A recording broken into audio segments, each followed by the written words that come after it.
For North Dakota State, the trek from Fargo to Frisco has become an annual rite of winter. The Bison are back under the watchful eyes of Texas with a chance to win a fourth straight championship. Illinois State's odyssey has seen the Redbirds survive the inferno and escape the dungeon.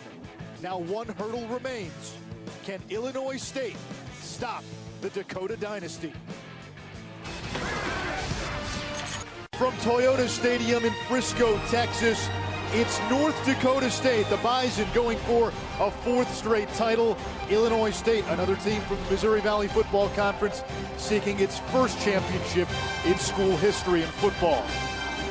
The Bison got here by winning 3 games at the Fargo Dome. Illinois State the last 2 weeks, impressive road wins at Eastern Washington and against the #1 seed New Hampshire in the semifinals.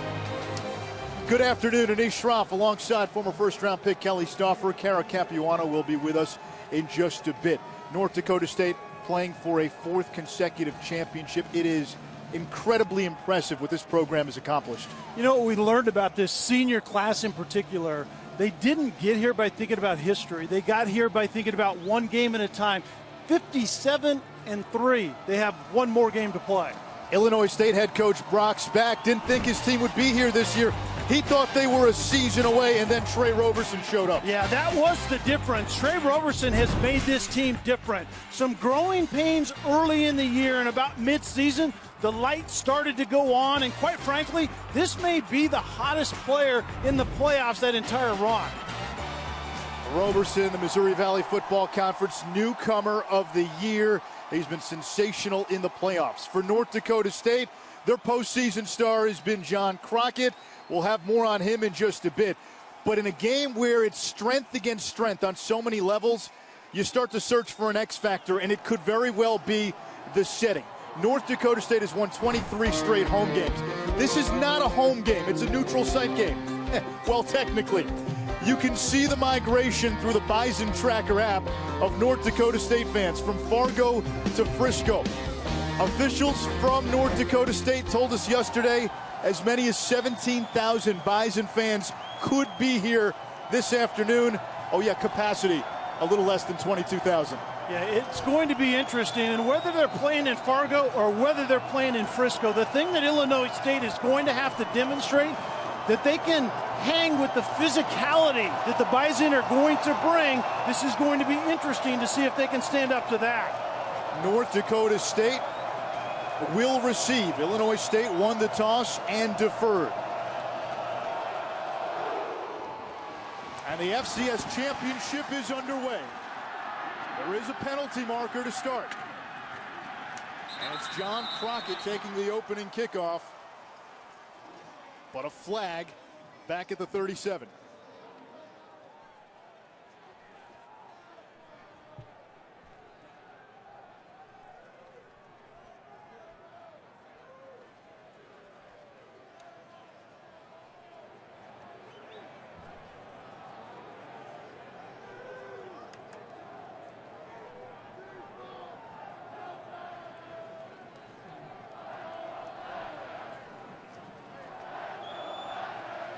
Eddie Shelton, the head referee. And we're waiting for him.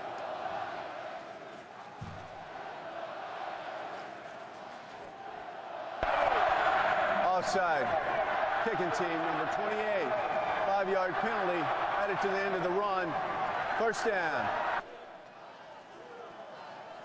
So North Dakota State will tack on 5 more yards. And we get to see this Bison offense led by Carson Wentz. He's a triple threat. He can beat you with his arm, he can beat you with his leg, and oh, by the way, a 4.0 student in the classroom. And that comes in handy because he does a lot of minutia at the line of scrimmage, and their run game in particular has a lot of responsibility pre-snap. 2 tight ends set on 1st and 10 for North Dakota State, and Wentz back to throw. Being chased.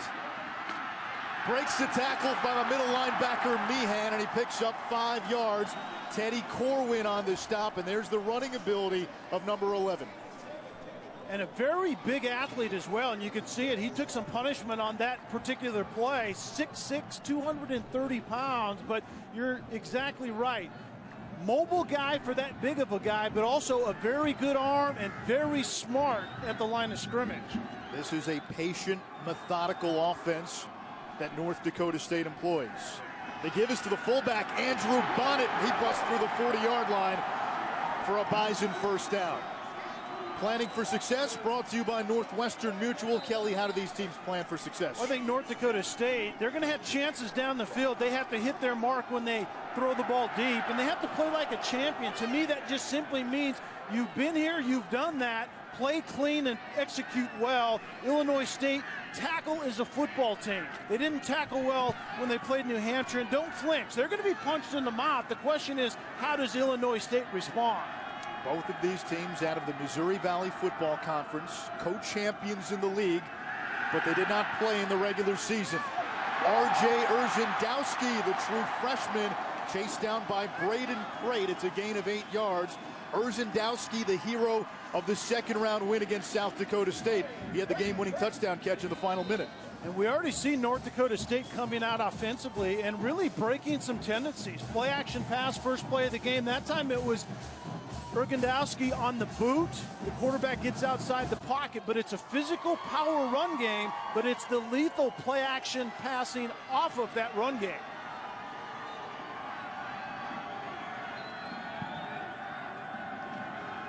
Again, play action. Wentz. He's going to have to improvise. He does. Wentz has the 40-yard line and tumbles across the 35. A big gain by the Bison quarterback. Give him 20.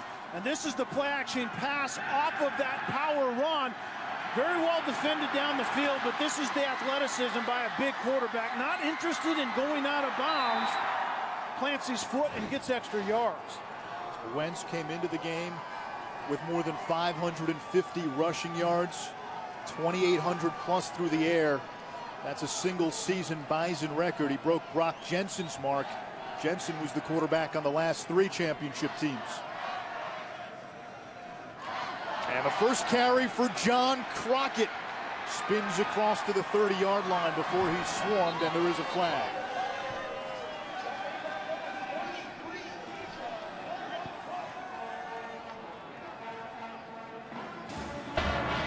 Holding. Offense. Number 54. 5-yard, 10-yard penalty. First down. Penalty on Jeremy Kelly, the right guard. John Crockett had that last carry. He's been sensational in the postseason. 165 yards per game in these playoffs. And he set the school single-season record for rushing yards and attempts. He's a workhorse. And he's the identity for this offense, maybe this entire program currently, that power run game. Very disciplined and good with his eyes. He has explosiveness in him as well. 3-step drop, and that pass tipped. Teddy Corwin got his mitts on it. 2nd and long. And there is John Crockett, 1,900 plus yards this season. And what I like about the young man is the discipline. There's a lot of discipline in terms of aiming points in the run game. He has the ability to explode it outside, but you have to stay at the point of attack first. John Crockett might be the perfect running back for what the Bison like to do offensively. This was his 3rd straight 1,000-yard season. In the last 2 years, he split time. Again, play action. Wentz with time. Now he's chased. And Wentz still on his feet. Cuts it back across to the 20-yard line where he's brought down by Alex Donnelly. And the ball came out. And Illinois State covers it up. Alex Donnelly punched it out. Tevin Allen recovered the fumble. And I like the gaminess of Wentz. Big physical quarterback and wants to get extra yards, but sometimes it's just simply too much. He takes one right on the melon and gives this ball up. Great stick by Alex Donnelly, 40. And Tevin Allen, the safety, is there to pounce on it. This game is going to come down to who executes, who tackles, and who doesn't turn it over. And right now, the Bison put one on the carpet. And so Illinois State gets its first turn on offense. First ever FCS championship game for the Redbirds. And Trey Roberson leads this team out. He has been sensational in this postseason.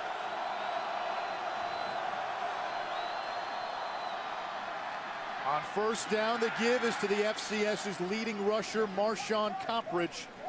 Nearly 2,200 yards. Coppridge has been outstanding all season, but it's Roberson who took off after the loss to Northern Iowa. He makes this team go. Yeah, he makes this team go, and he makes this team different, and different in a good way. It's the quarterback zone read. So you're going to see Coppridge between the tackles, and you're going to see Roberson outside the tackle.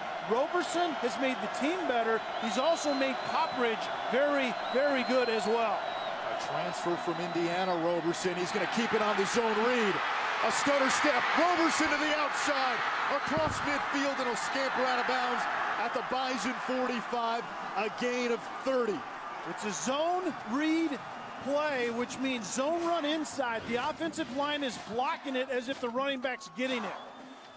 When the Bison lose contain, as they did right there, number 41, Nick DeLuca, coming inside. 49's inside. Your quarterback, Roberson, has the speed to take it outside. That's exactly what has made this team better this year.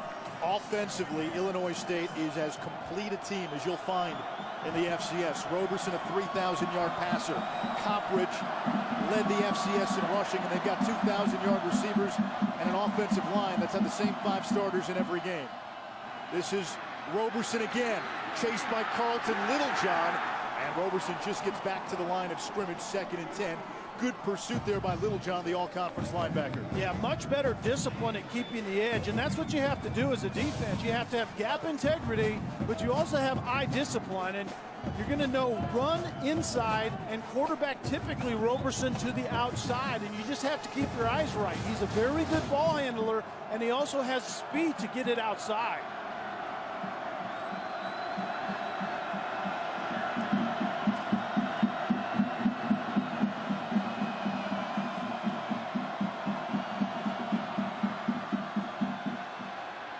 Roberson steps up. His receiver, Cameron Meredith, fell down, and it's 3rd and 10. Now you look at the offensive production. I said 2,000-yard receivers. Lasheen Neblett needs 5 yards to get there, and not listed there is the tight end, James O'Shaughnessy. 500 yards, 7 touchdowns. You can't forget about him either. And what you should write across the screen right there is balance. All of what you see on the screen has to do with a balanced offensive approach, and O'Shaughnessy is going to be big today because of what the Bison like to do defensively, which is to keep 2 high safeties. On 3rd and 10. Roberson over the middle. That's caught by Meredith.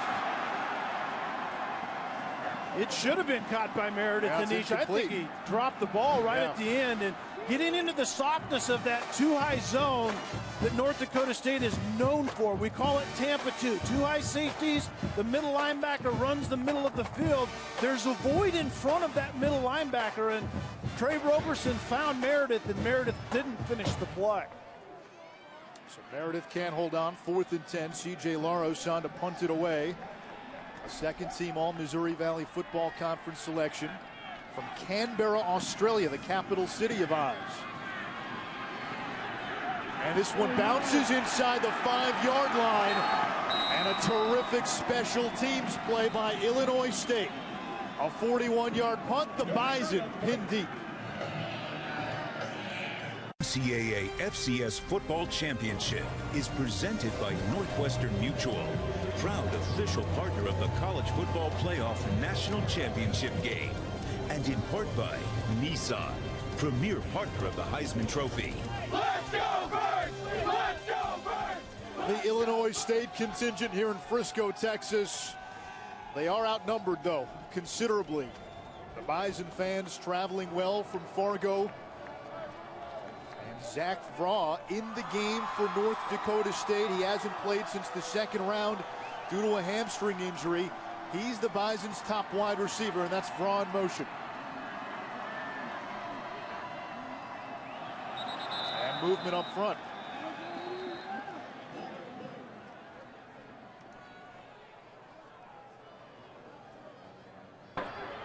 False start. Offense, number 46. Half the distance to the goal. First down. That's Andrew Bonnet. Remember, these teams haven't played in 3 weeks, and we're seeing a little rust early on. Yeah, I think that's a good point, Nation. Chris Kleiman told us that it was a little bit too long of a layoff for his own good. He would rather have it be more 2 weeks, but we're going to see maybe some of that early in this game.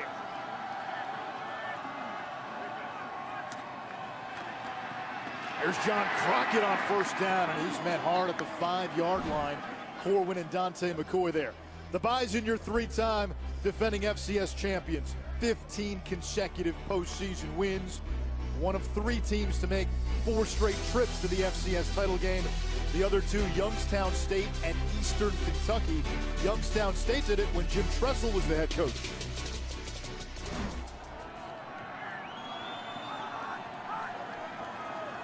This is a very good front 4 for Illinois State. You want to watch for number 4, David Perkins. Quick off the edge. The thing to look for early on for North Dakota State is they're running that power run game. They're going to be typically leading with the fullback, pulling a guard, and they have to handle the athleticism of that front 4 for Illinois State that you just referred to. Those Illinois State defenders up front, I've never seen anything like this. The number of tackles and the distribution of production on the defensive line of scrimmage is unreal. All 4 starters on the D-line have at least 50 tackles and at least 6.5 sacks. Illinois State in the nickel here on 3rd down. Wentz throws, that's incomplete. Intended receiver was Kerry Woods. Tremendous coverage by corner Mike Banks, who is actually the best cover corner. Somewhat undersized, but he has a boatload of confidence. The back shoulder throw to Kerry Woods was actually well thrown by Wentz, but the coverage was much better by Banks. Field position game early on. Ben Lecomte, who was bothered by a quad injury. Coach is telling us he's healthy. Lachine Neblett tackled by the ankles as he gets across the 40-yard line of North Dakota State. So early on, the field position game being controlled by the Redbirds of Illinois State.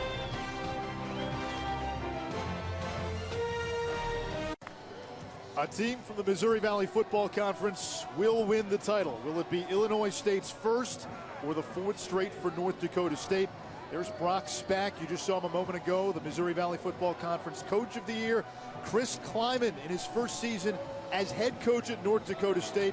He took over for Craig Bull. He inherited a team that lost 20-plus seniors off of the three-peat, and it's been incredibly impressive what the Bison have been able to do in a reloading year. Here they are playing for a championship.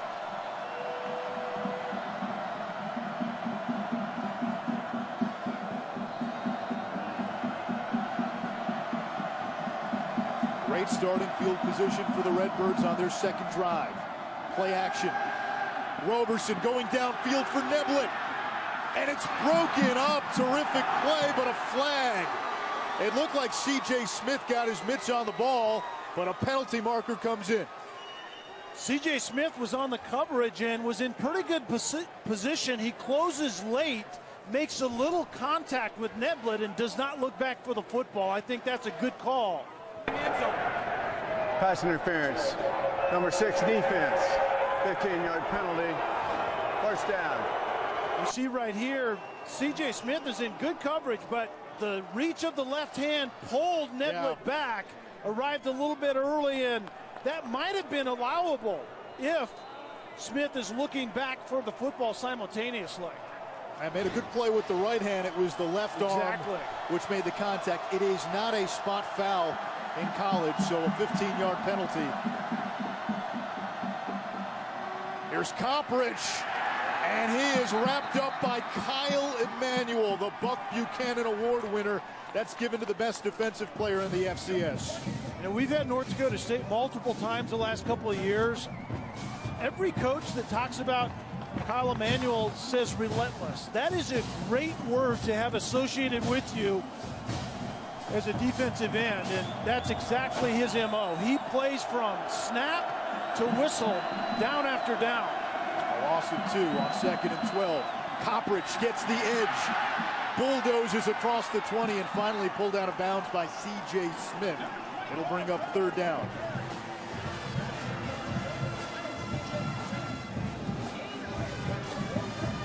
offensive scheme for Illinois State. We talked about it. It's quarterback zone read, usually the running back inside, with Roberson having the ability to get to the edge. And then it's a lot like North Dakota State off the power. It's play action, and they tax the secondary deep. And we've already seen it once this afternoon on the deep throw to Nedler. Illinois State better than 50% on third downs this season, 58% in the postseason. Coppridge on 3rd and 4, and he's got the first down as the Redbirds move the chains.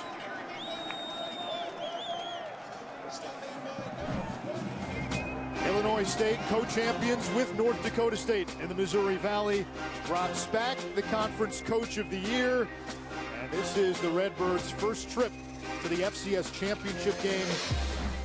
13-1, a school record for wins for Illinois State. And the only other championship that they have in school history across all sports, baseball, that was back in 1969.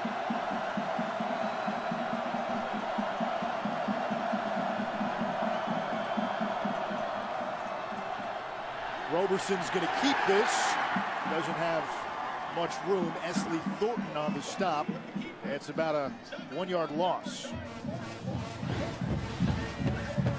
This is a power run game to this side right here, but Roberson doesn't stay to the point of attack very long.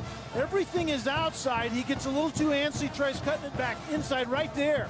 You have to stay to where you see the backside of that power game. A little bit premature by the quarterback on that decision.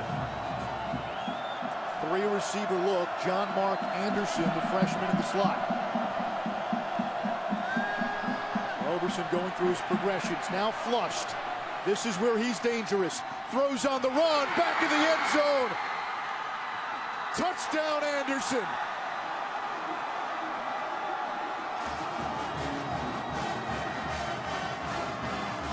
The first career touchdown for the redshirt freshman, and it comes in the FCS championship. Watch how Roberson keeps the play alive. It was a smash route to the left, the tight end going to the corner and a receiver out in the flat, but it's Anderson leaking across the back of the end zone, following his quarterback outside. Good job by Roberson keeping his eyes downfield. Anderson was big in the second-round win against Northern Iowa. Point after by Osseker is good. And Illinois State, which has been so good in the first quarter this season, does it again. They've now outscored teams 137-34 in the opening stanza.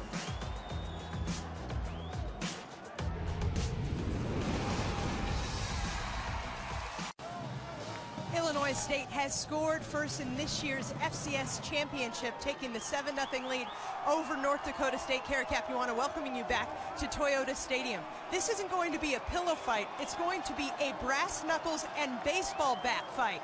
That prediction belongs to Illinois State defensive coordinator Spence Nowinski. Toughness has defined the Missouri Valley Football Conference for years, guys, and North Dakota State head coach Chris Kleiman told us it's especially rigorous up front in the trenches. We've definitely seen that in this first quarter.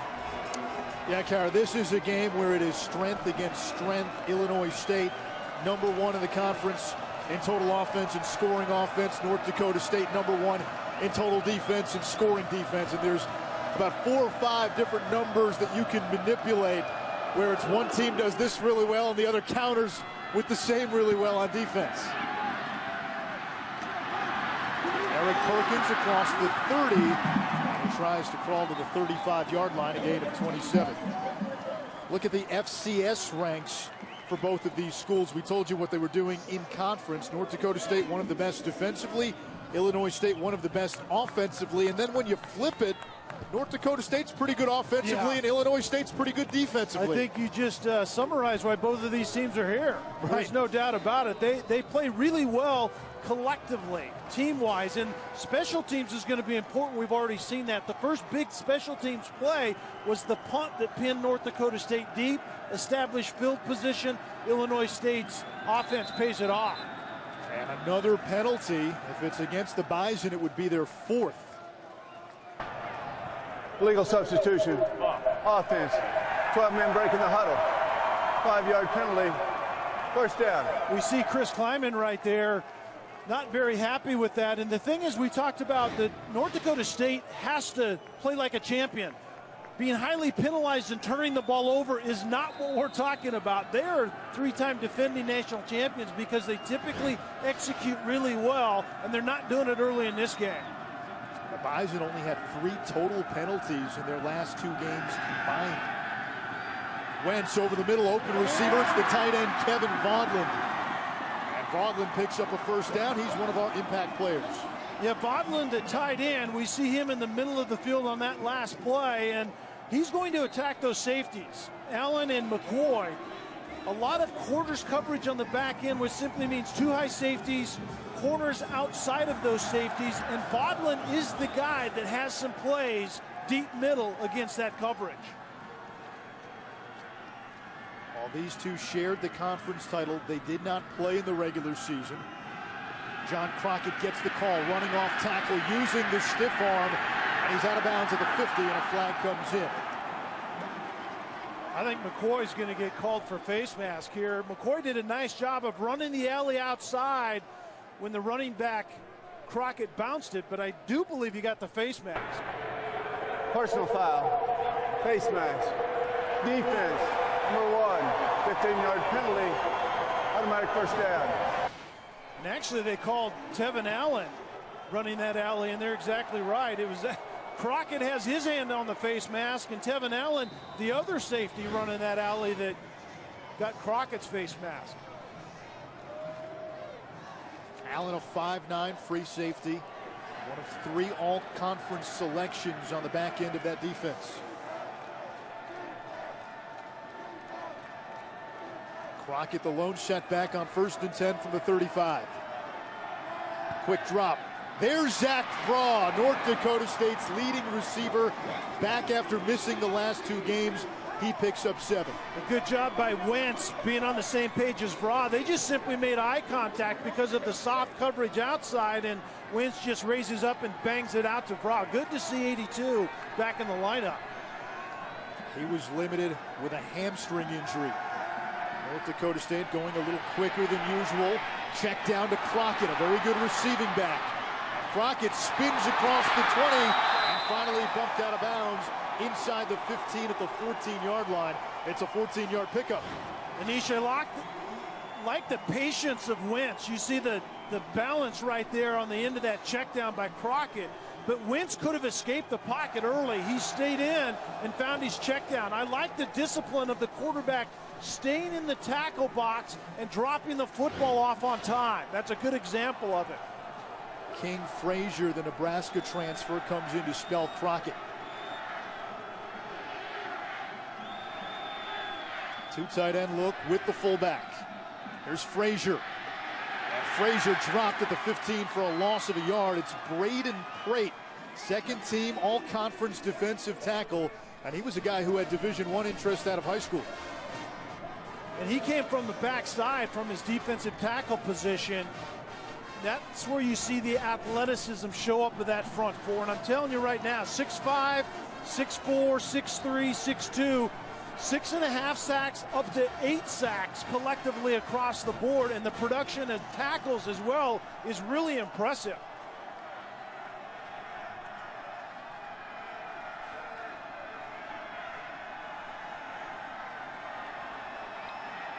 Wentz drops the snap, recovers, steps up, looking to make something happen. Nothing there. Teddy Corwin brings him down.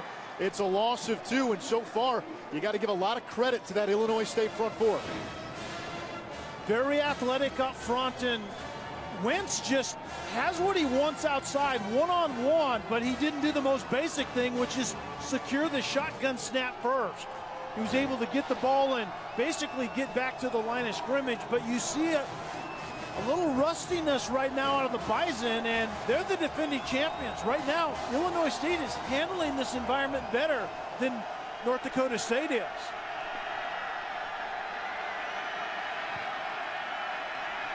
On 3rd and long, Wentz, pocket collapses, under pressure, trying to get away from Prate. He knocks the ball out.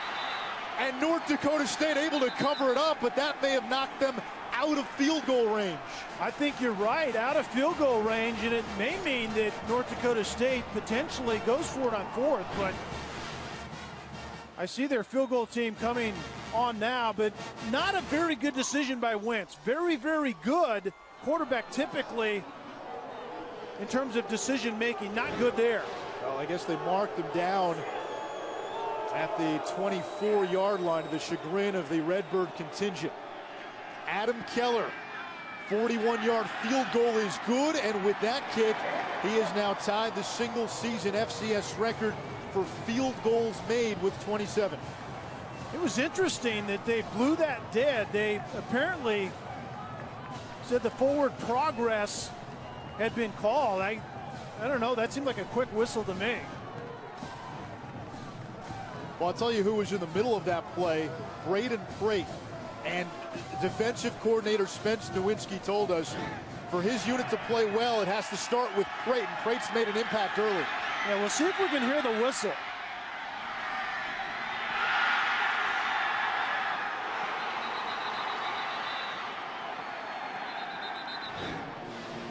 It seems like you heard it, but after the play was further back.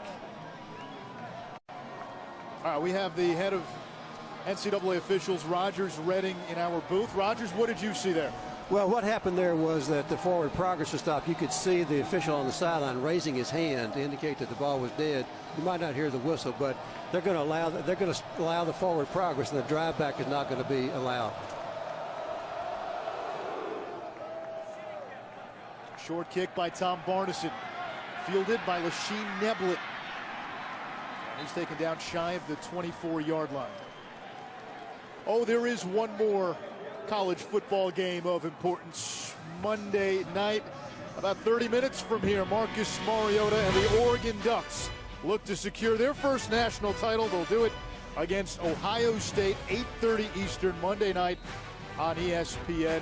I got to be honest, I didn't think Ohio State was going to play the way it did against Alabama. And for a lot of folks who are picking Oregon, and Oregon's the favorite, after what you saw Ohio State do to Alabama, how can you count the Buckeyes out?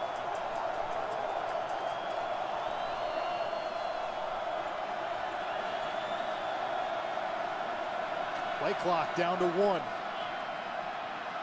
Roberson with time. He's got Coppridge in the flat. Nice stutter step, and Coppridge taken down at the 38-yard line. Now this is Championship Central. Like we said, 40 miles between the two venues, AT&T Stadium and Toyota Stadium. Jerry World holds a few more people. Yeah, and what a venue the AT&T Stadium is. And how about the color schemes? That worked out well also. North Dakota State and Oregon, very similar. Illinois State and Ohio State. I think that works well also. We didn't have to change dress. Not at all. There is Coppridge again. We told you about John Crockett, how he's the workhorse. And Coppridge is going to get the majority of the carries for Illinois State, and rightly so. Almost 2,200 yards. He leads the FCS in rushing. And what's impressive about Coppridge at 5'9", 200 pounds is the yards after contact. I mean, he very seldom goes down in first contact, but also the effectiveness and the efficiency. Typically between the tackles, and he gets the majority of the yards that are there to be had out of every run. We have reached the end of one quarter here in Frisco, Texas. Illinois State leading the three-time defending champs, 7-3.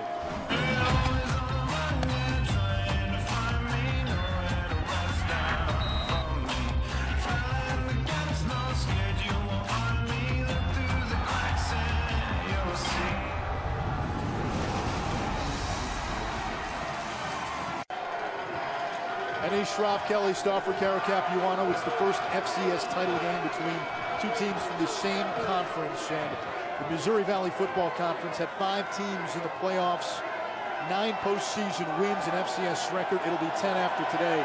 And this postseason has validated the strength of this league.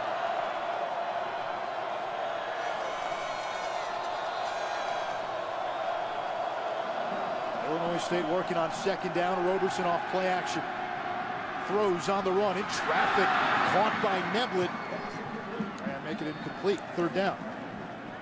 Yeah, Roberson needs some help on the other end, throwing the ball well, but it's a second drop. Neblett on that one and Meredith on a play before, but getting Roberson outside the pocket, very well thrown, and Neblett just doesn't look it in. And Thornton, the linebacker, just kind of ran by Neblett, sitting down in that zone. That linebacker, you would like number 9, Thornton, to hunt up that receiver in his neighborhood a little bit more thoroughly than he did on that play. On 3rd and 6, the give is to Coppridge, and he's tackled at the 44. Well short of the first down, so 4th down coming up for Illinois State. Illinois State just trying to catch North Dakota State off guard defensively, running Coppridge up the middle, has big playability. North Dakota State's defense finds a way to get off the field. I think that was an important moment in this game. I think Illinois State is feeling very comfortable early. North Dakota State needed to get off the field and get the ball back for Carson Wentz and company. C.J. Smith back deep for the Bison. Fair catch signal. And Smith makes it at the 16-yard line after a 41-yard punt. North Dakota State down 7-3. They'll have the football when we return. The NCAA FCS Football Championship is brought to you by Dish. Only the Hopper from Dish gives you the power to watch all your live and recorded TV anywhere. How's it going? You get to have fun during championship week. Members from the Bison and Redbird football team got to experience bowling, billiards, arcade games, laser tag, and then the athletic directors from both schools faced off with a friendly Great Texas Barbecue Bowl. Illinois State, by the way, won the Barbecue Bowl. And for the Bison, they've got the football, trailing after 1 quarter for the first time in these FCS playoffs.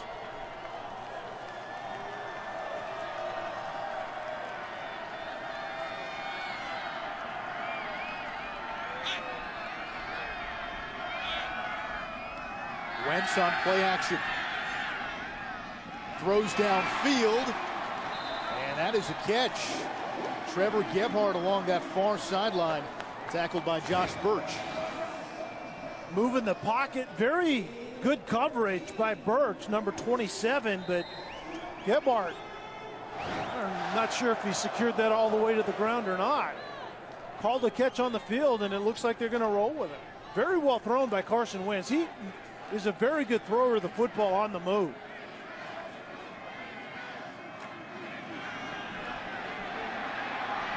Darius Anderson upended after a gain of 5. Darius Anderson has found a little role. He's really listed as a running back, but he plays the slot receiver. With Bra being down, you really had to shuffle things around at that wide receiver position, and Anderson brings some versatility. You know, giving the end around on that particular play, trying to outflank Illinois State defensively. Was Anderson in motion. Crockett spun down about 2 yards shy of the first down marker. 3rd down and 2. Crockett came into this game 80 yards shy of 2,000. And in his last 5 games entering today, 840 yards rushing. Simply playing his best football of his life, to be quite frank. Fresh legs, he got healthy as they entered into this playoff run, and he's really the offensive identity. Power run established with number 23 is what North Dakota State is about offensively. And the shotgun on 3rd down. Here's the blitz. Wentz flushed. Gets away from Keoshin. Open receiver downfield. It's Zach Braw. Doesn't quite have the legs under him with that hamstring injury, but still picks up a first down. And it's keeping the play alive that works right now for North Dakota State. It's all about Carson Wentz's athletic ability. Braw releases up the field outside, and he just is clapping for the ball, literally backpedaling, waiting for his quarterback to find him. Wentz's escapability on the back end makes Braw available down the field. Big play by the quarterback, and Braw didn't have the legs, but he did find an opening. Quick screen caught by Kerry Woods, tackled immediately by O'Shea Dunmore, the Oregon transfer. A gain of 2, second down. Woods, if you remember in the semifinal game against Sam Houston State, was carted off the field. We're told, though, he is good to go, had a neck sprain. Yeah, actually got carted off and taken to the hospital for x-rays, and it's good to see him back on the field.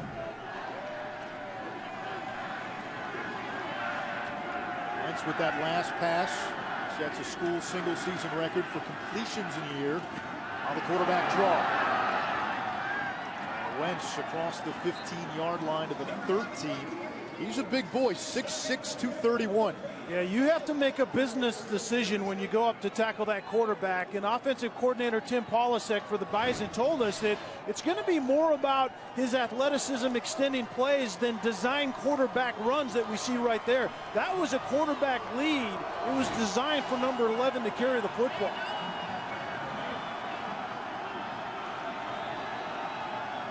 Third and 3.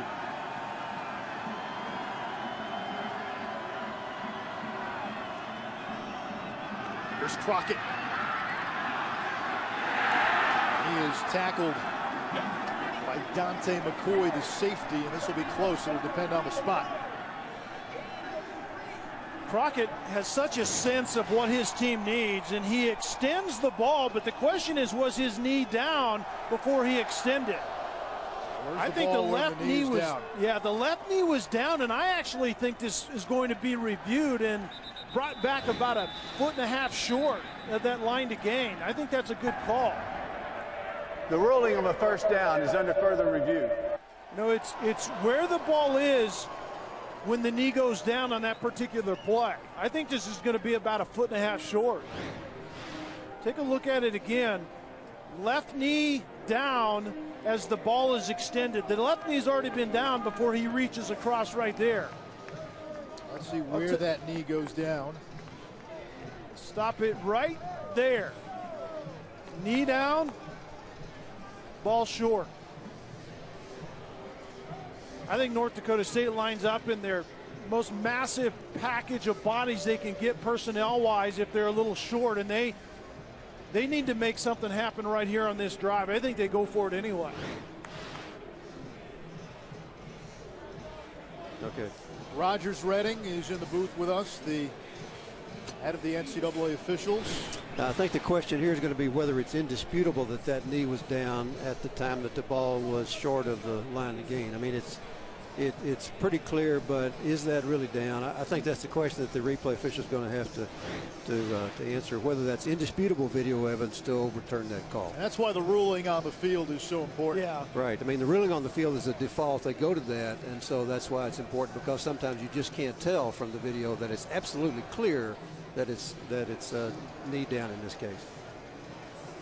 I know on like ball security issues where they're supposed to, the officials err on the side of calling it a fumble initially. On that type of play, Rogers, is there a default on that where they err on the side of knee down first, or is it just what they see in live action to begin with? Yeah, that's what they see in live action to begin with. It happens very fast, and of course a lot of times you can't tell whether that knee's down or not, and so they're gonna give that ball stretched out if they can.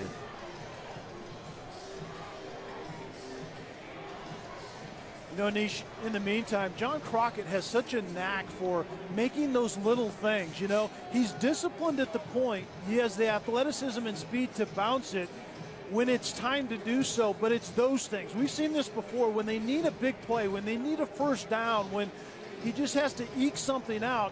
23 has the experience to do that.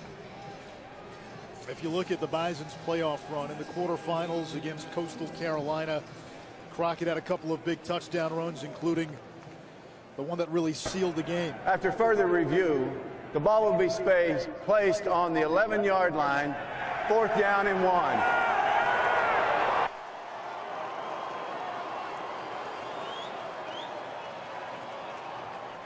Well, it appears that North Dakota State, Kelly, like you said, is going for an offense out on the field on 4th and 1.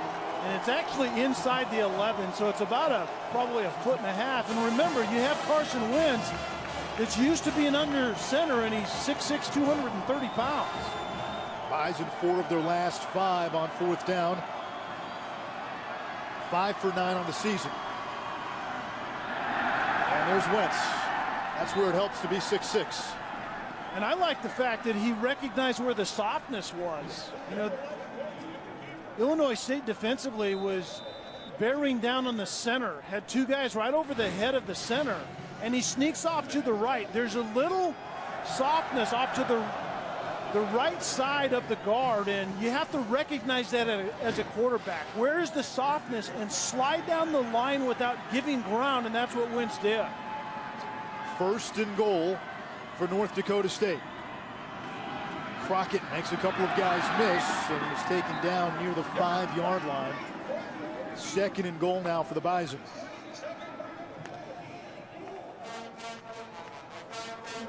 Well, Kelly, we've seen the Bison a lot this postseason. A play they like to run down here by the goal line is the old 5 wide receiver look, and then it's quarterback draw. That's right.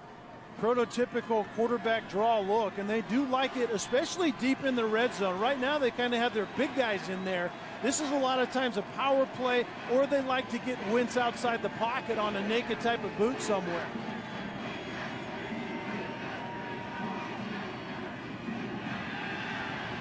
Wentz throwing for the end zone in traffic, incomplete. It'll bring up 3rd down.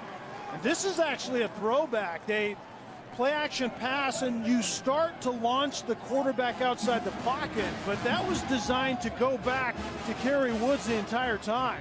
You're hoping that the receiver gets lost on the backside of the play, and actually it was Elbers, Luke Elbers, the 2nd team tight end, but very well covered inside and outside by the Redbirds. Well, here's the look. 5 wide receivers. Could this be a draw?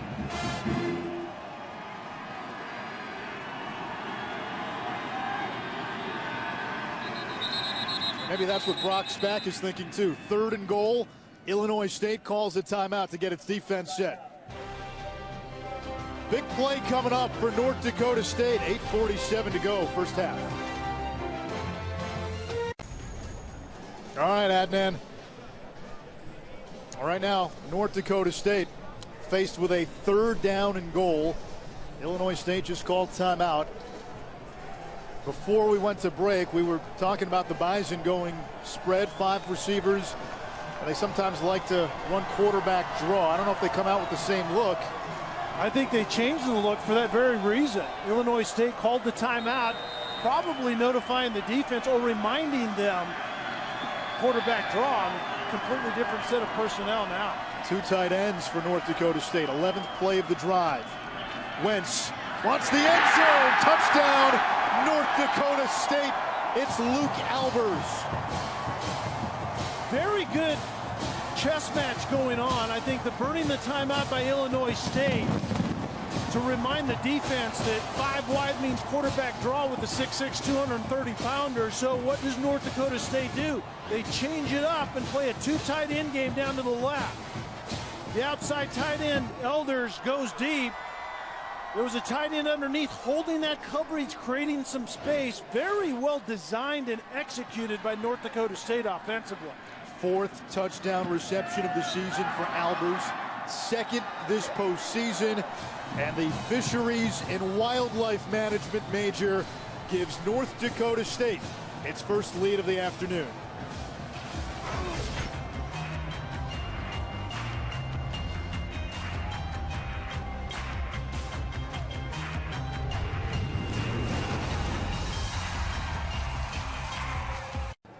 The FCS championship game pits 2 teams from the Missouri Valley Football Conference. Both North Dakota State and Illinois State have 1 loss on the season, both to Northern Iowa, a team from the Missouri Valley. Let's go down to Cara Capuano. Honored guest, guys. I'm with the Missouri Valley Football Conference Commissioner Patty Viverito, first female football commissioner, 30 years now on the job. What makes playing in this conference so tough that you've got 2 contenders in the title game? We play incredibly smart ball, and we play really physically, and we play it week in and week out, and it prepares you for the playoffs. Now, we've been calling this the FCS Championship, but you guys had a T-shirt made. You've got a different idea. Show us the T-shirt, Patty. It is the national championship game, but these two teams tied for our regular season title. And so this is actually the Missouri Valley Football Conference championship game for us. One true champion, Anish. Oh, those words sting in the state of Texas. Here's the dangerous Tevin Allen, and he's gobbled up inside the 15. Oh, there's the T-shirt. Yeah, it is a de facto conference championship as well. She's right. Yeah, I would definitely sport that thing. She also knew her conference football too, right? I mean, she knew exactly what this conference presents that's so hard to deal with for the rest of the FCS level. Hey, think about it. 5 teams from the Missouri Valley Football Conference get into the playoffs. 2 in the championship game. 2 others eliminated by schools from their own league. South Dakota State lost to North Dakota State. Northern Iowa lost to Illinois State in the rematch. Marshawn Coppridge, the first team All-American and the conference offensive player of the year.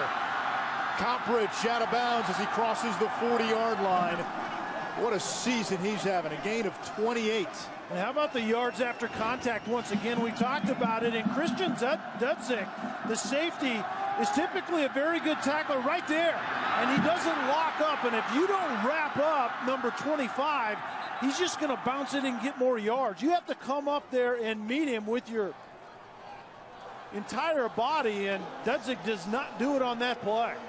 With that last run, Coppridge with more than 2,200 yards rushing on the season.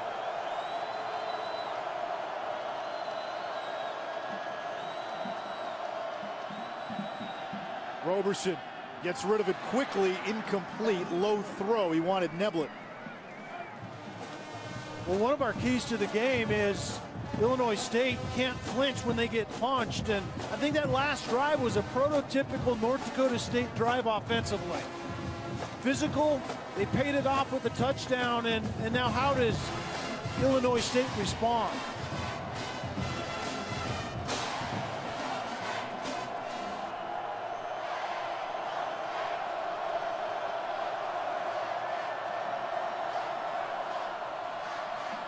Zone read, Roberson to keep it. And he plunges ahead to the 48-yard line, a gain of 4. And it's 3rd down for the Redbirds. Kelly, the passing game really has not been a factor for Illinois State. They do have a passing touchdown, but Meredith and Neblett, their top receivers, both have a drop, both without a reception. Yeah, there hasn't been a lot of rhythm to it, and I think one of the underrated parts of North Dakota State defensively is their coverage on the back end, and I think the type of coverage they play, that Tampa 2 forces offenses to be very disciplined and efficient in the pass game, and Illinois State just simply hasn't been that yet. Bison bring the blitz. Roberson downfield. He wants Meredith, who goes up for it. Incomplete, no flag, and good coverage that time by C.J. Smith. And remember, C.J. Smith got called for the pass interference before. Watch at the end right here. He turns. Exactly right. That's the difference. Similar play, but he turns and looks for the ball to C.J. Smith late. That's exactly how to do it. Only 28 yards through the air for Illinois State. Coming into the game, Roberson in this postseason was averaging almost 290 yards through the air per game.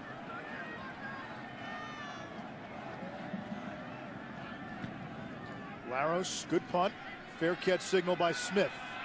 And he makes it at the 11-yard line. The FCS Championship is one of the last fall NCAA titles to be awarded this season.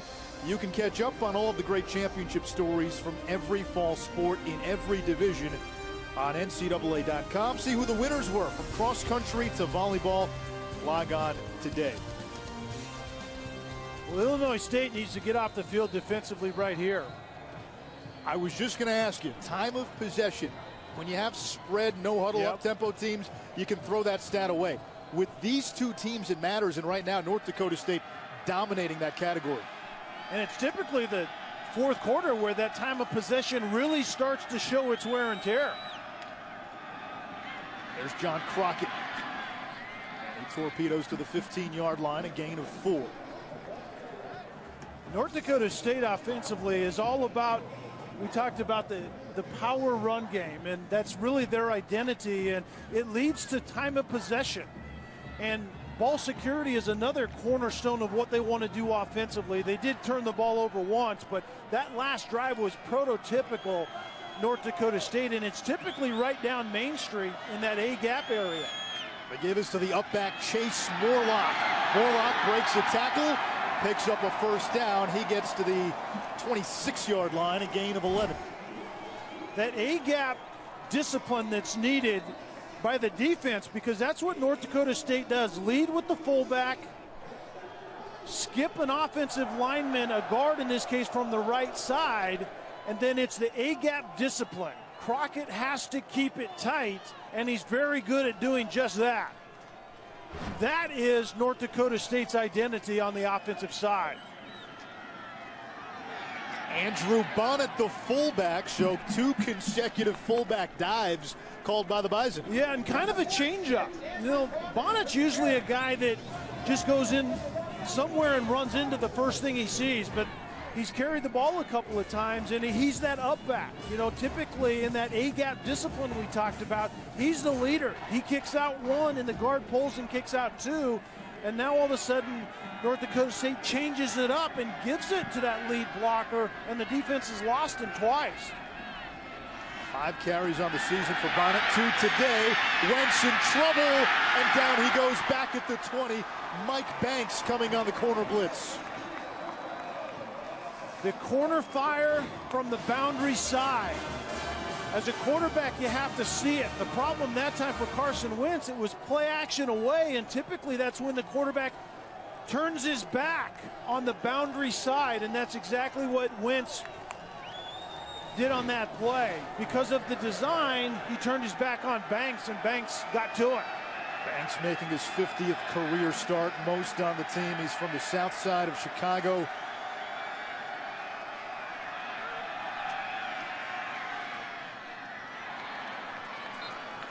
Near sideline, that is caught by Zach Vraw at the 31. A little more field position in terms of punt this, but Vraw catches it well, but Vraw just doesn't have the giddy up. Not sure he got his foot down. Maybe that right foot was still on the ground when he gained possession, but Vraw just does not have it. Vraw's the guy that can take the top off the coverage. He can't do it with the current condition of that hamstring. I misspoke a moment ago on Banks. He's from the Chicago area, not from the south side, though. Illinois State does have a few of those. It's a region they do recruit. Here's Neblett. Broke the initial tackle and then swarmed immediately. A 53-yard punt by Ben LeCompte, and that changes field position. Chris Kleiman fired up after the play of his special teams. 14-1, taking over for Craig Bohl, who left after last season to become the head coach at Wyoming. Bohl was the man in charge for the three-peat, and a lot was expected from North Dakota State based on prior success, but this team lost a ton. No doubt. What a coaching job by North Dakota State staff. 4:06 to go in the first half. Roberson off play action. In trouble. Escapes. And he's finally brought down by Esley Thornton at the 21-yard line, a gain of 8. Brock Spack, the head coach for Illinois State, learned a lot from Joe Tiller over at Purdue. Yeah, Tiller certainly had an effect on him, and Spack actually was the defensive coordinator, longtime defensive coordinator for Coach Joe Tiller, and that's the identity of his team, that toughness from a defensive coordinating standpoint. And one of the few men who can sport a mustache. It's not easy to do. I think you could pull that off. I honestly think you could pull that off, and the way you grow facial hair, probably before the end of the weekend. Depending on how long this game goes. Well, we saw Roberson keep that play alive 2 plays ago, and that's what he brought to Coach Spack's team. Coach Spack said they're a year away, but all of a sudden Roberson started to grow up during the year, and that mobility and keeping plays alive has really changed this offense. Final 3 minutes of the first half. Illinois State looking to retake the lead. Roberson's going to keep it. And he dives across the 35 to the 36. It's a gain of 7. And all of what you saw in the play late was number 5 being an athlete.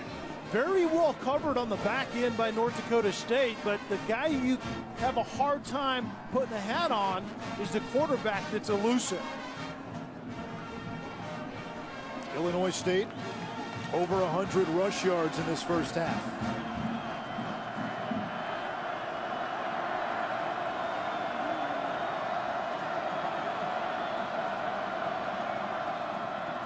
Coppridge pushes ahead, and the second effort gets him a first down.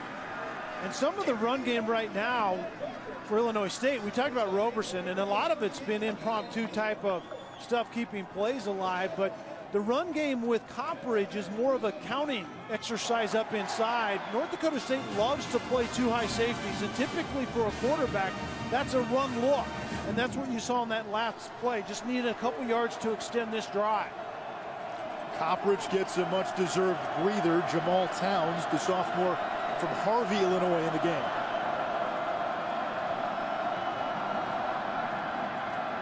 Roberson's pass incomplete. The top two receivers for the Redbirds have been shut out here in this first half, Meredith and Neblett. You know, and I think it has a lot to do with the experienced safeties on the back end for North Dakota State. Christian Dudzik and Colton Hegel have played 116 games. And that experience on the back end, a lot of two high safety stuff, and they're the guys that regulate what happens in coverage for North Dakota State, and there aren't a lot of voids back there in that coverage.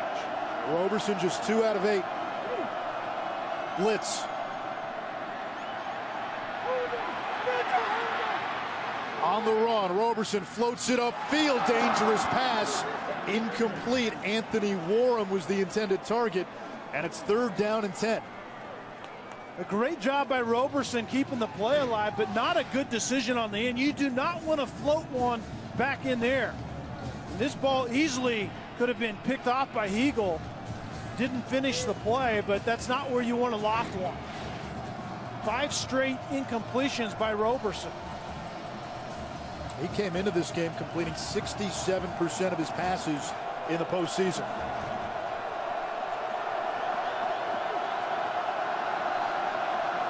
Coppridge back in on 3rd down. Roberson into coverage. C.J. Smith tipped it, and it's incomplete.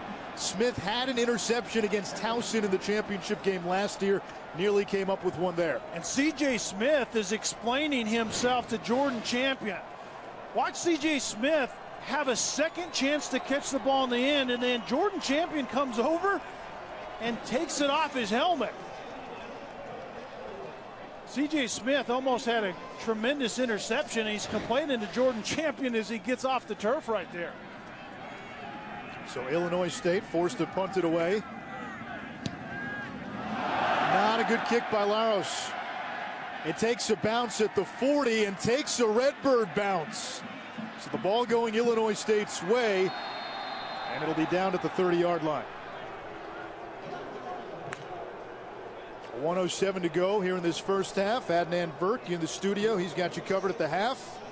They'll preview the national championship game between Ohio State and Oregon, and the Buckeyes and the Hoosiers going down to the wire. Big Ten college basketball. We'll see if North Dakota State tries to get something done. Short time, couple of timeouts left. A little over a minute. Typically, Carson Wentz makes very good decisions. I think you can trust him in this situation. You would expect North Dakota State to try to at least get in field goal range here late.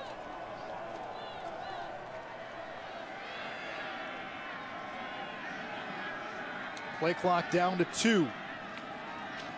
The give is to Crockett, and he's trapped in the backfield, a loss of a yard. Good pursuit that time by the defensive end, Patrick Dougherty, senior from Chicago. That play is probably an indication that North Dakota State is willing to just go into the half with this lead. A lot of times you run a play, you judge what you do next based on the success of play number one. That wasn't a very successful play.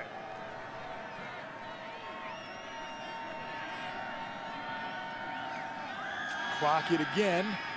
He'll crash the middle, turned back by Alex Donnelly. It'll bring up third down. Less than 30 seconds to go in the half. The MegaCast returns to ESPN for the College Football Playoff National Championship.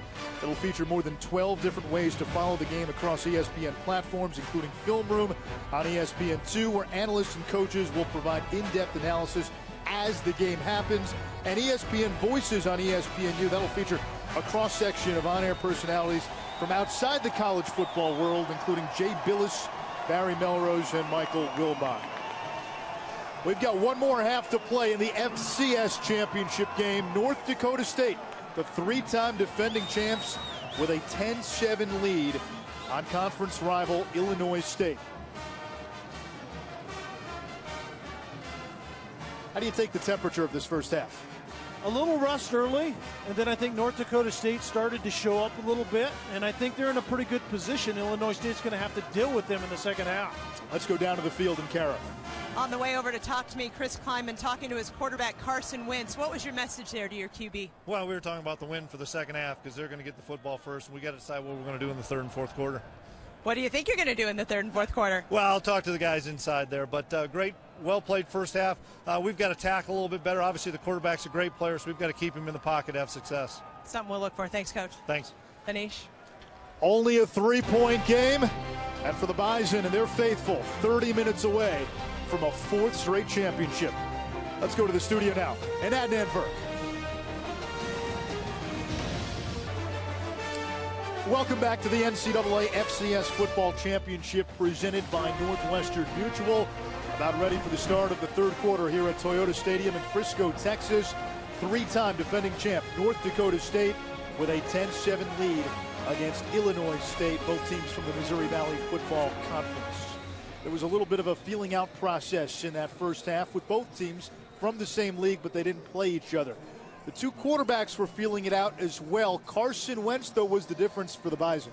Yeah, in a lot of different ways. You know, he made the bad play early, but he typically made very good decisions. His athleticism as a big quarterback showed up early in this game. He avoided some things, kept some plays alive. Right here, he finds Broad down the field. That was all designed after the play, and the good touchdown pass there. He turned it over once, but he's making a lot of good decisions. And this was a key play early. The Bison driving, and near the 20-yard line, Wentz coughs it up. Yeah, and that's just about effort and ball security. You can see the quarterback comparison and the rush yards for Roberson. All of that is outside of the design of the play. That's why they haven't gotten the pass going, quite frankly. It's been Roberson impromptu. You can't establish the play-action passing game. They need to throw it better in the second half. Cara Capuano had a chance to speak with Illinois State head coach Brock Spack. Be more like us, do what we do. That was the message from Coach Spack to the Redbirds in that locker room at halftime. And to your point, Kelly, the first thing he pointed out to improve, the passing game. I asked him why he thought the passing game was a bit off in that first half.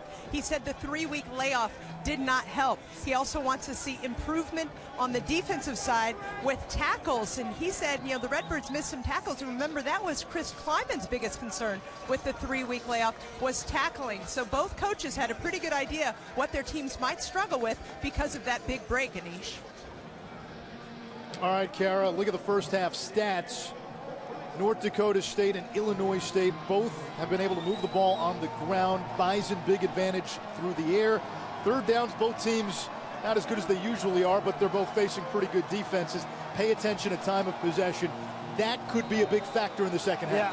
Yeah, I totally agree. Typically, that's when the Bison start to wear down their opponent, but the balance, rush yards, pass yards for the Bison is good as well. Short kick. North Dakota State doesn't want to kick it to Tevin Allen. And did John Mark Anderson touch the football? He did, and the Bison recover, and a great start for North Dakota State. And this was not a designed pooch kick. It was just a miss-hit. And North Dakota State hustles down and gets to the football. It hits the arm of John Mark Anderson, and Chris Board covers it up. So the Bison will start at the Redbird 19-yard line to begin the second half. And I don't know that Illinois State knew exactly how to handle it. It didn't really matter whether Anderson touched it or not. It's somewhat like an onside kick. And North Dakota State goes down and secures it. This could turn out to be a critical play in this championship. Wentz rolling to his right, throws it back.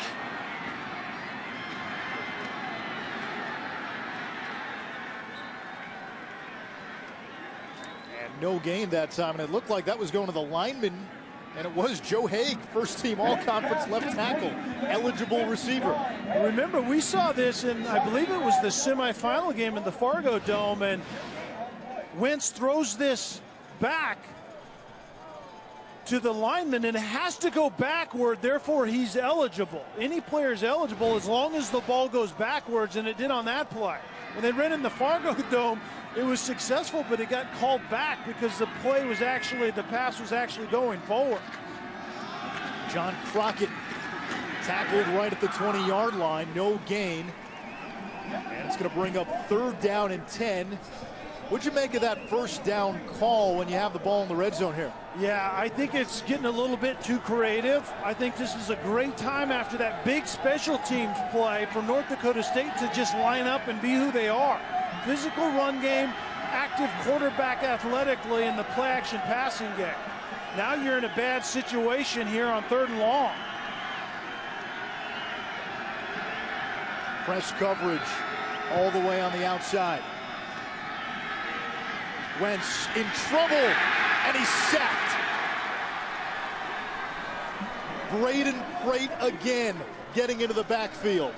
And that's the 3rd sack for Illinois State. And it wasn't real quick pressure. Go ahead and let it roll, guys. There just was great coverage on the back end. Not a lot of pressure. There was leakage late by Prate, but there was time to get the ball off, and then not a very good decision by Wentz to climb in the pocket. With Prate standing there, climbing is not what the quarterback wanted to do.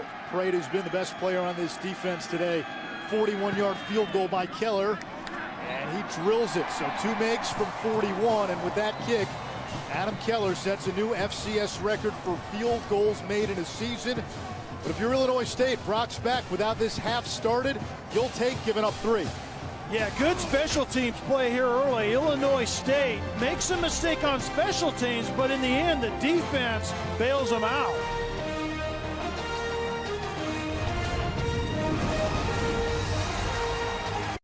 North Dakota State able to tack on a field goal after Illinois State unable to handle the opening kickoff of the second half. Yeah, it was a big play, and Chris Board is eventually going to get on the ball, but watch Joe Farmer move that direction, not really aware of where the ball goes. This is essentially just like an onside kick. We see a lot of times they will pooch kick it, but the defense kind of bowed up. I think North Dakota State got a little bit too fancy trying the backwards pass right here to Joe Haig. It's backwards, so an offensive lineman can be eligible. You can see the pressure onto the quarterback. The ball went nowhere. North Dakota State ends up behind the sticks, and Illinois State defensively bailed their team out. Teams don't like to kick it to number 1 in red, Tevin Allen, the top kick returner in the Missouri Valley. Here's Allen. He'll have a chance inside his own 10. Allen changes directions. And he's tackled shy of the 20-yard line. A 14-yard return by the senior from Florida.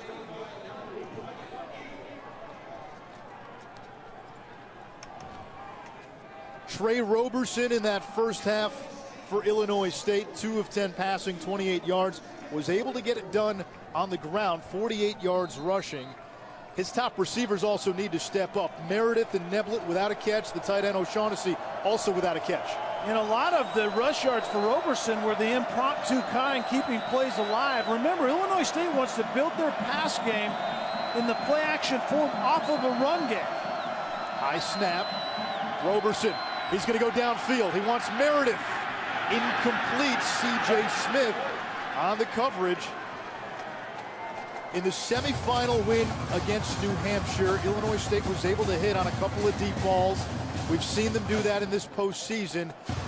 they haven't had a receiver get a step on a guy at all today. No, not at all. And if you're going to throw deep, C.J. Smith, number 6 right there, is not the guy you want to be picking on. I would go to the opposite side against number 5, Jordan Champion, but 0 separation for Illinois State's receivers vertically. Smith led the Missouri Valley Football Conference in pass breakups during the regular season. Coppridge breaks one tackle, and he got a yard. Quick penetration by Kyle Emanuel up inside, and let's reset the table. Illinois State is a quarterback zone read team offensively. Usually it's Coppridge between the tackles, with Roberson having the opportunity to keep it outside, but Illinois State, they rely on that, but they need to find a way to get to the edges. North Dakota State is so disciplined in gap defense inside. Illinois State has to get it to the perimeter. Roberson, the Indiana transfer, 0 for his last 7. Here's the blitz. Roberson gets rid of it. He's got John Mark Anderson, but Anderson about 2 yards shy of the first down, so it'll bring up 4th down for the Redbirds. Christian Dudzik on the tackle. One of those wily veteran safeties once again, knowing the down and distance that Illinois State has to get. Anderson breaks it off early, and Dudzik was there as the veteran safety to break on the tackle and force this punt. Dudzik will return the punt. You say veteran, he's a super veteran. This is his 61st career start. He's been a starter on all 3 championship teams, 57-3. So if North Dakota State were to win this game, Dudzik would finish his career with more championships than losses. That's silly. That is silly. That is crazy. But look at North Dakota State. What's at stake is they have a chance to win 4 in a row. I mean, that is just crazy. And Illinois State, their first appearance here, I thought in the first half, Illinois State handled that type of thing well. Their first appearance in this game. Chris Kleiman's team has been here, it seems like forever. That group of seniors, 57-3. They just simply know how to win this type of game. And oh, by the way, in that stretch, the Bison have defeated FBS opponents as well. In fact, North Dakota State has beaten FBS opponents in each of the last 5 seasons. Wentz going downfield, and it's broken up. Terrific play by Birch. What Birch does a great job of, Braw and one of the coaches on the sideline collided, but what Birch does, if we can go back and take a look at that play, he plays the eyes, the hands, and then the ball. The eyes tell you the ball's coming. The hands get in position to catch it. And then at the last minute, Birch rakes at the ball. That's exactly the way you cover a vertical route when you're behind the receiver. Wentz on the zone read, and he takes it to the 31-yard line. 3rd down and 3. FCS championship trending now on Twitter. North Dakota State seeking a 4-peat. If Illinois State were to win, it would be the school's first championship in football, 2nd championship overall, the only other one coming in baseball back in 1969. North Dakota State down in distance-wise is in their wheelhouse. Illinois State has to come up with a negative play if they can right here to get off the field.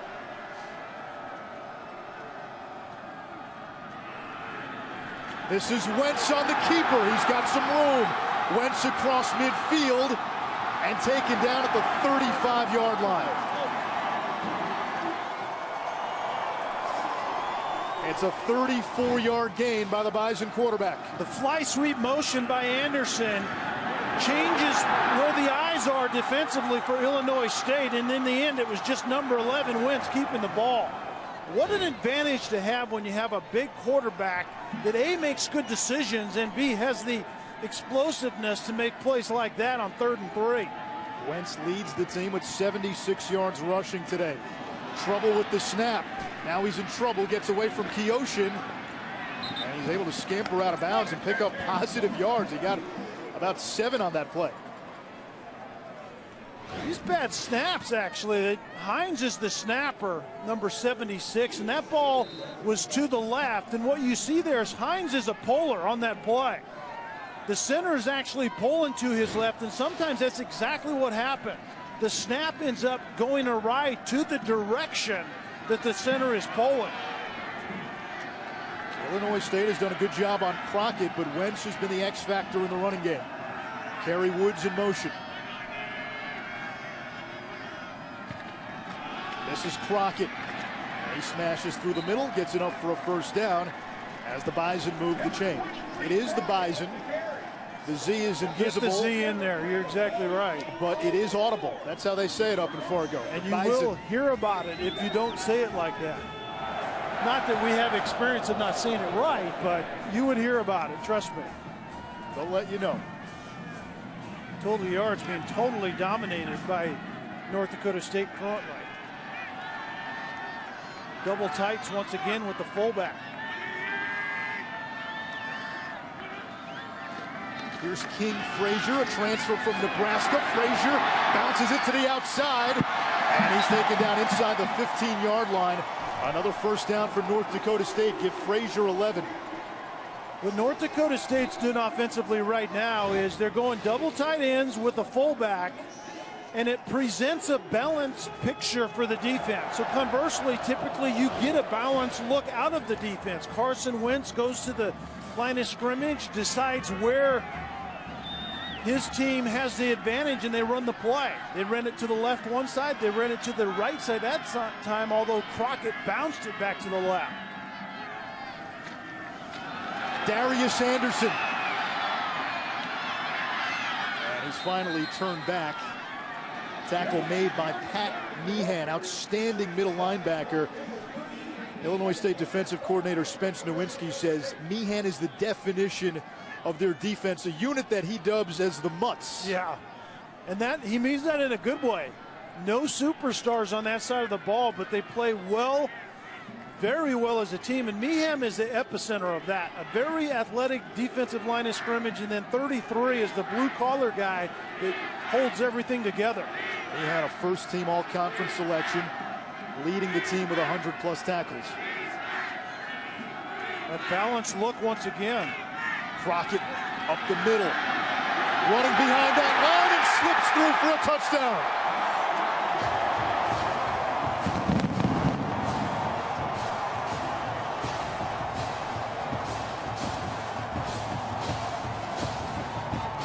North Dakota State desires to go down Main Street. There's a little penetration here, but the vision cone for the running back Crockett is right down Broadway. You can see there's edge pressure, but by that time there's a push up front, and Crockett takes it into the end zone. North Dakota State now morphs back into its PAT formation. Play clock down to 4. Kick by Keller is good, and the Bison with a 2-score lead, 20-7. They do their damage in the third quarter, and it's John Crockett. It's a pretty good surname in the state of Texas. Ohio State is not going to be caught off guard in that category. Yeah, you hear sometimes, oh, he's fast for a Big Ten guy. You didn't hear that after the Alabama game. He's fast, period. Yeah, with what Urban Meyer is building in Columbus, yeah, that's exactly right.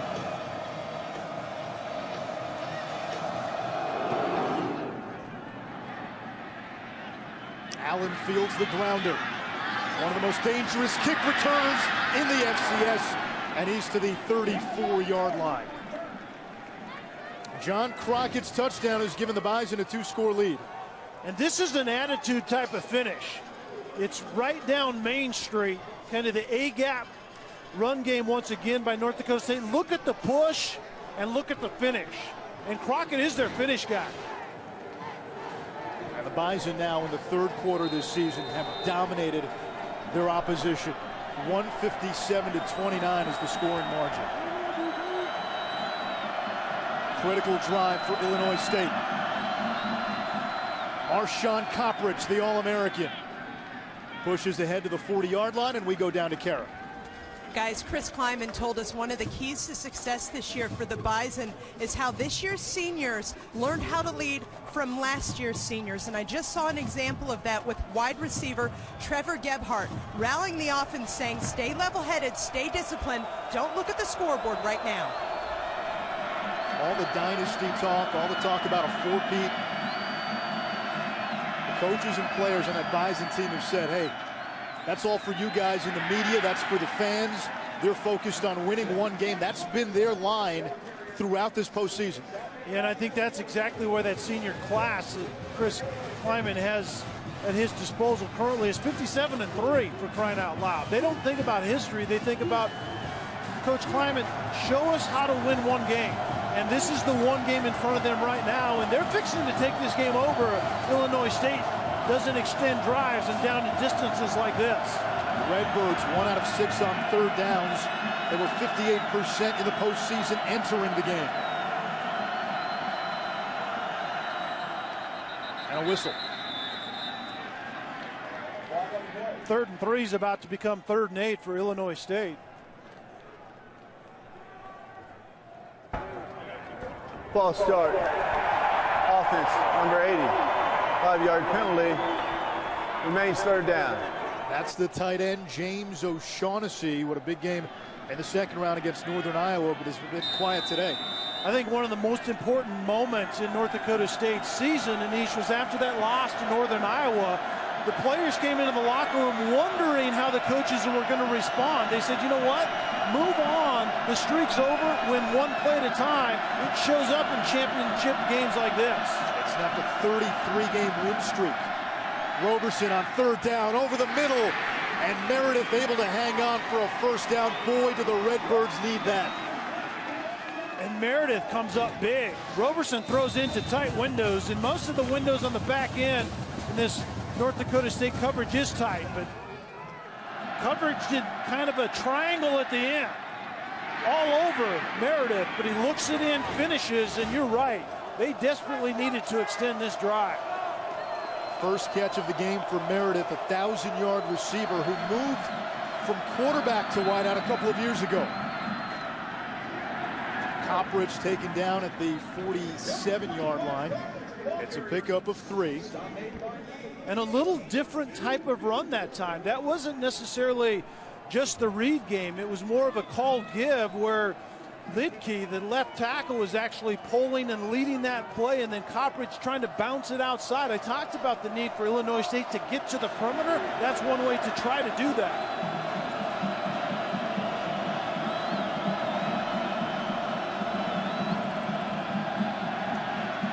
Roberson gets away. There's a flag on the play. Roberson still on his feet. He's got the 1st down if the play stands. But Laundrie back at midfield. And Colton Hegel coming on the safety blitz. Just cannot believe that Roberson was able to get away from it.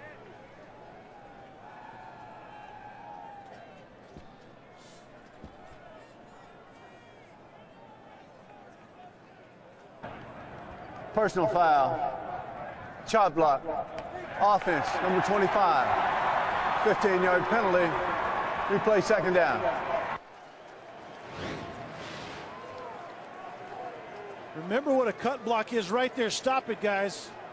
We can go back just a little bit. It was offensive lineman high. Coppridge comes in low. We'll see one more look at it right here. Offensive line engaged. Coppridge goes low. That's a definition of a chop block. Very well called by the officials on the field. After the penalty, 2nd and long.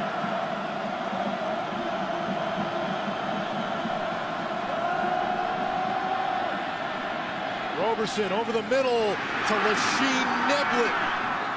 And he's very close to a 1st down. A gain of 21. And from 2nd and 22 to 3rd and 1. And that exploiting the void in that zone on the back end. And there aren't a lot of voids, but Neblett goes down in front of DeLuca. You can see right there, 49 is DeLuca, the middle linebacker that runs the middle in the Tampa 2, and then Dudzik is over the top of that. They find that void right in front of them. Neblett over 1,000 yards receiving on the season with that last catch. And it appears Illinois State got enough for a 1st down. Kara told us that Brock Speck told her that they have to get the passing game going. 2 really, really important completions on this drive, exploiting that Tampa 2 coverage down the middle of the field. Trey Roberson wears a Superman t-shirt under his shoulder pads.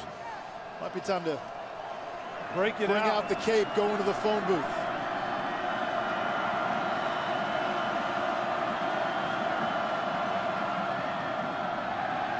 Roberson all day to throw, now being pressured.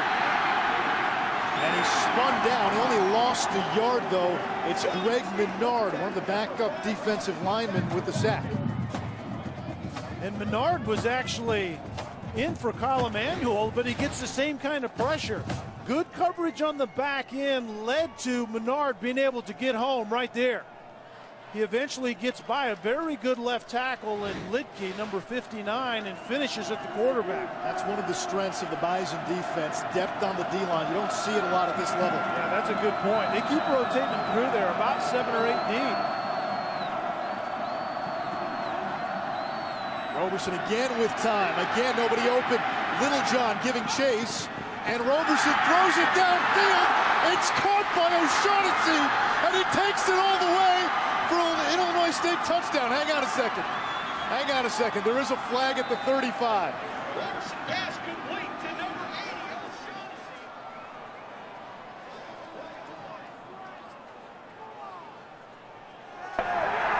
Holding. Defense, number 5. That penalty's declined. Touchdown. Don't hold on. The Redbirds with a much-needed spark. Quarterback to tight end, making it happen. We talked about Trey Roberson arriving in August has made this team better because of plays like this. O'Shaughnessy finishes extremely well on the other end, but that was about Roberson's athleticism keeping a play alive. It was DOA. Give O'Shaughnessy, the tight end, some credit. He makes the catch, spins around, takes it to the house. So all the receivers that were absent in the first half emerge on that drive, and the Redbirds right back in this game.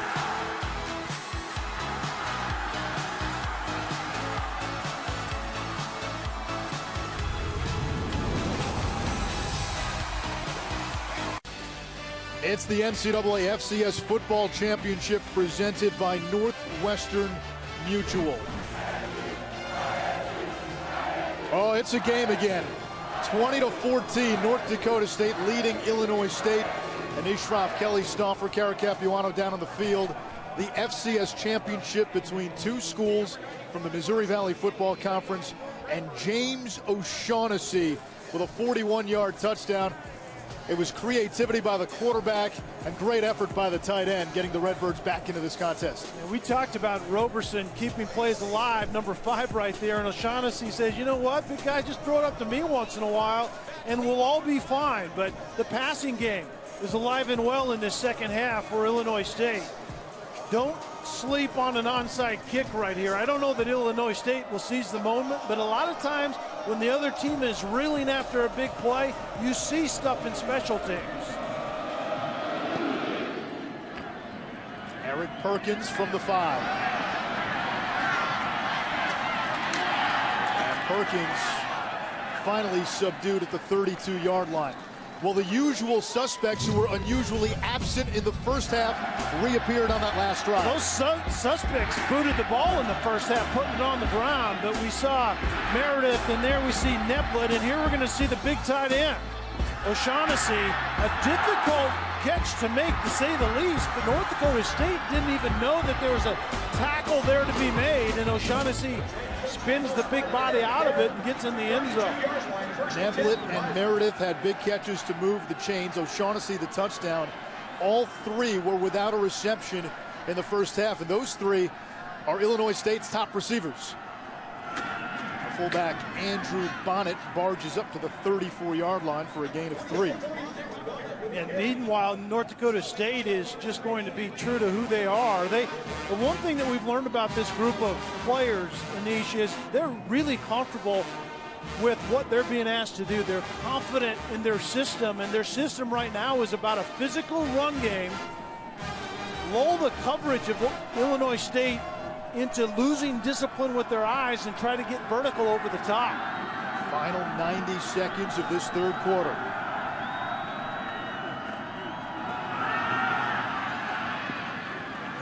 Crockett brought down at the 40-yard line. He's a couple of yards shy of the marker. Third down coming up, but these are the third downs North Dakota State likes to be in.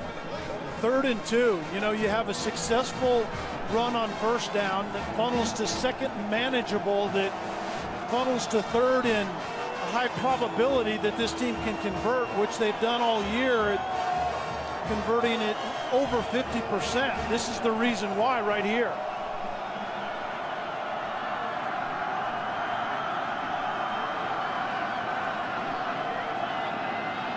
On the ground again, and Crockett able to pick up the first down as he gets 4. Super Tuesday on ESPN, presented by Cree. First at 7, a Big Ten battle between the Wolverines and the Buckeyes. Then we head to the SEC. Number 1 Kentucky taking on Missouri. Super Tuesday on ESPN, the home court of college hoops.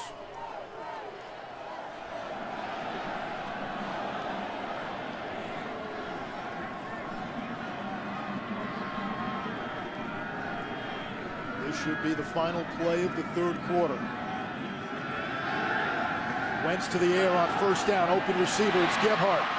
Slips one tackler using the stiff arm before he's driven out by Tevin Allen.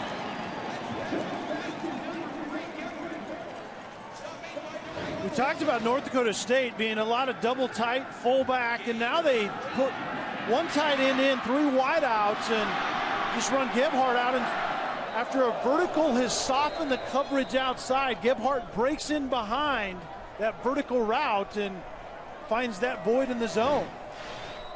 Now it looks like some of the North Dakota State players are holding up 4 fingers. It's for the fourth quarter, but they're also 1 quarter away from a 4th straight championship.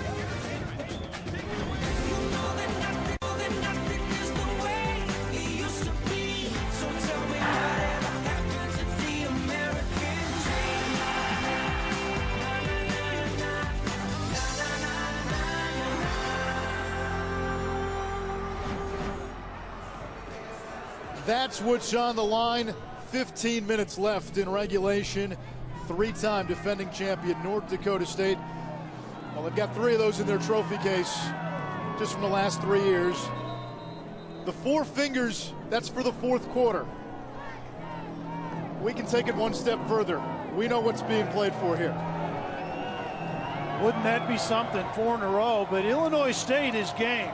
They have to find a way defensively to get off the field right here, but they played themselves into this fourth quarter, that's for sure. They saw a spark from the Redbirds on their last drive. Now the Bison looking to respond and make it a 2-score game once again.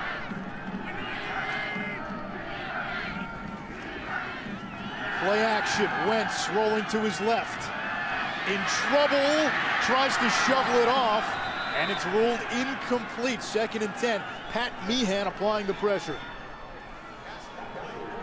We've talked about how North Dakota State likes to run that A-gap power play. This is the power pass off of that same run. You still pull a guard to sell the run, but it's play action. But again, very well covered on the back end. There were opportunities against New Hampshire that New Hampshire had vertically against this secondary. Illinois State has played very well today.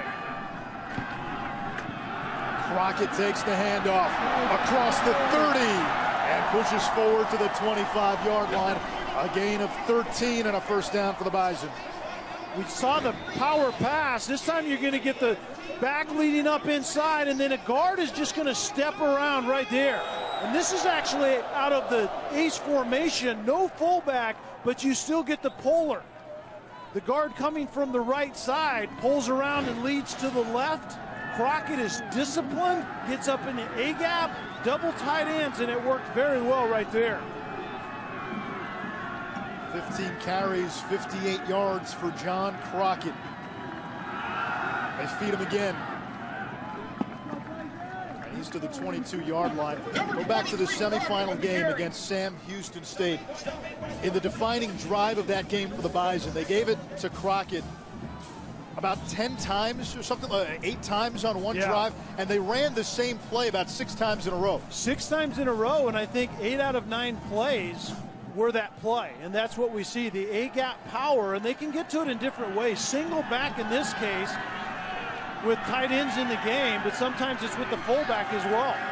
It was a 14-play drive, and Crockett got it 10 times on that drive. Quick screen to Woods. And Woods moves the chains. Let's check in with Adnan in the studio.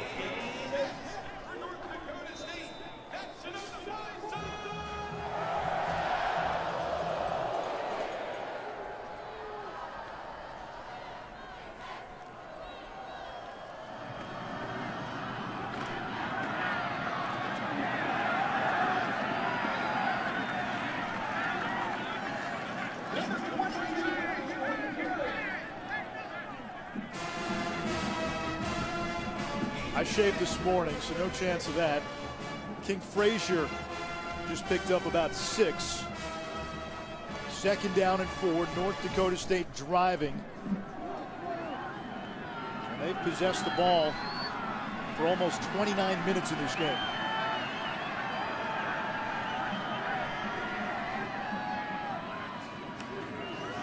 Crockett again. Now this feels like what we saw in the semifinals. It's the kind of the closing type of mentality that North Dakota State has. And remember, their identity, and really the entire program, but certainly offensively, is about a power run game. And even if it doesn't pay dividends in the first 3 quarters, typically it shows up in places just like this.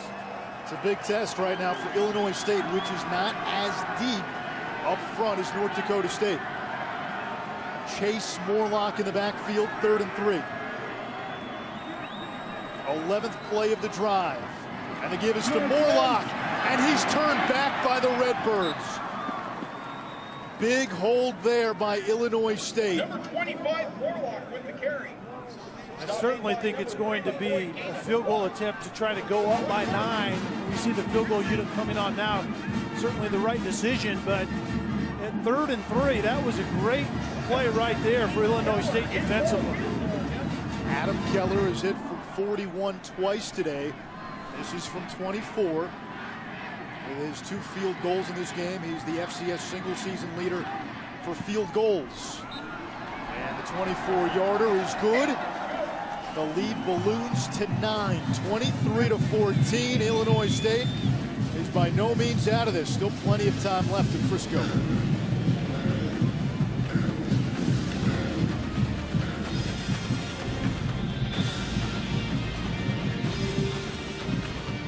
Lyman, a first-year head coach at North Dakota State, promoted from defensive coordinator after last season. And his Bison team 11 minutes and 20 seconds away from becoming the first team in college football to win 4 consecutive championships since Augustana in the mid-1980s. Augustana did it at the Division III level.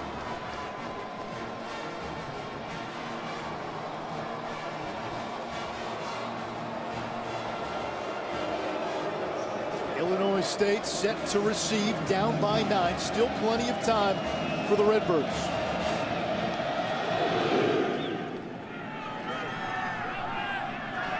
John Mark Anderson. And he is taken down at the 16-yard line, so the Redbirds 84 yards to go as they get the ball after a 9-yard return. That tackle was made by Chris Board, number 1 right there. Remember, he's the one that recovered that kick to start this second half, and that was a tremendous play. He was really double-teamed. He split the double team and made a tremendous play. Man down for Illinois State. It's Cameron Meredith, their top wide receiver. Meredith was a guy who was the backup quarterback for a couple of seasons.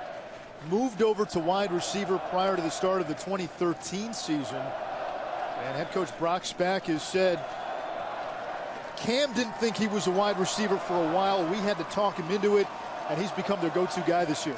And his size in combination with his speed has been huge for this team. He's really a go-to guy for Trey Roberson. Haven't seen him a lot today because of the nature of the coverage on the back end for North Dakota State that is not really matchup oriented. It's more about zone and Tampa 2 and making the offense find voids in that zone. Trey Roberson back out for Illinois State.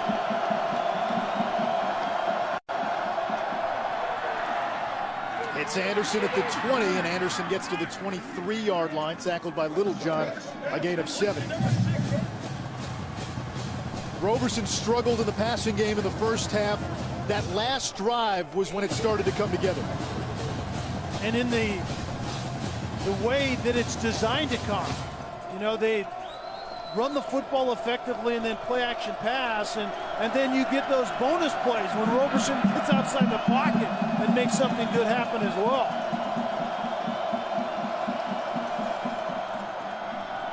Roberson will keep this. Has a lane. Roberson inside the 40 and run out of bounds by Dudzik near the 30-yard line. You can't sleep on the quarterback in the quarterback zone read scheme.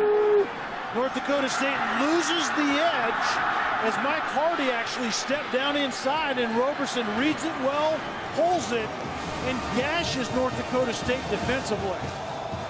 A gain of 47. Roberson, 8 rushes, 94 yards.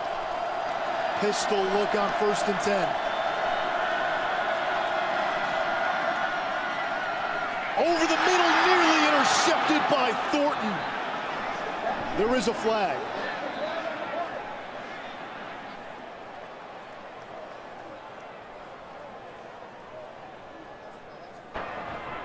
Illegal formation. Offense. 5 men in the backfield. 5-yard penalty. Remains first down.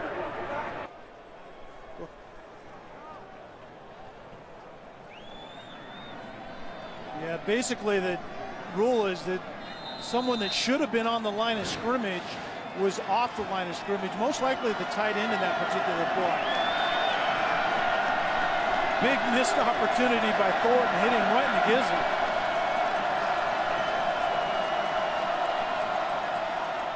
This is Coppridge, leading rusher in the FCS. Coppridge breaking tackles inside the 10 to the 5, and finally run out of bounds at the 2-yard line by Dudzik. Illinois State getting loose in their run game here on this drive. We saw Roberson keep it on the quarterback zone read on the big play, and then it's Coppridge inside right here. That was a design give and block to give the ball inside. Coppridge breaks the line of contain and then busts outside. Oh, this is new technology we're debuting today. Pylon cam. Coppridge coming right into your living room.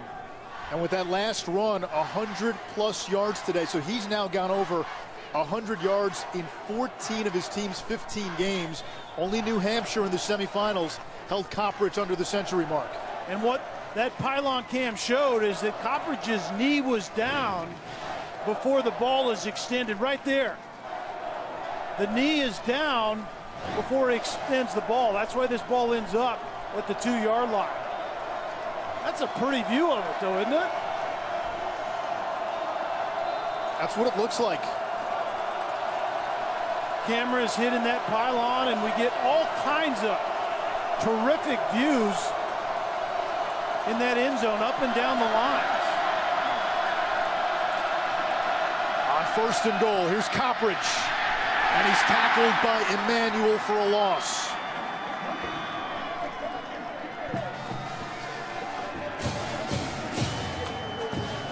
One of the areas that Illinois State has been weak this year is finishing in the red zone with touchdowns, only 60%. It really doesn't go hand in hand with their record. Typically, it's pushing 70% to be a good red zone team.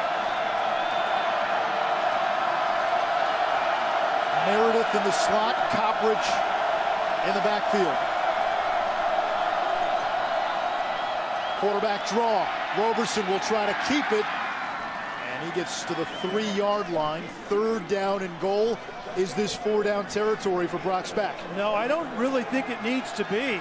A field goal will get you back into a 1-possession game, so I think it's all depending on the success of this play, if they don't get in the end zone, how much do they have left? But a field goal does you a lot of good right now as well. It'd be hard to take this ball out of Trey Roberson's hand right here. Now with the motion man.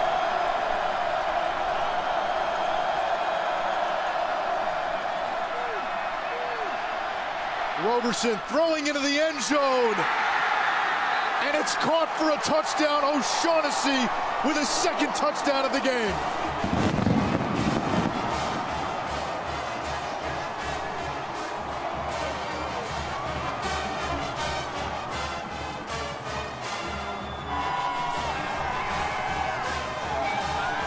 The thing that O'Shaughnessy does on this reception is he works his way back to the football. That ball's probably going to be picked off, but O'Shaughnessy with that big body works back to it and basically out-rebounds the coverage. A snap by the All-American Chris Highland, the hold by Kuhn, and the point after by Nick Ossecker is good. A two-point game in Frisco in the FCS Championship. James O'Shaughnessy coming up big in the second half.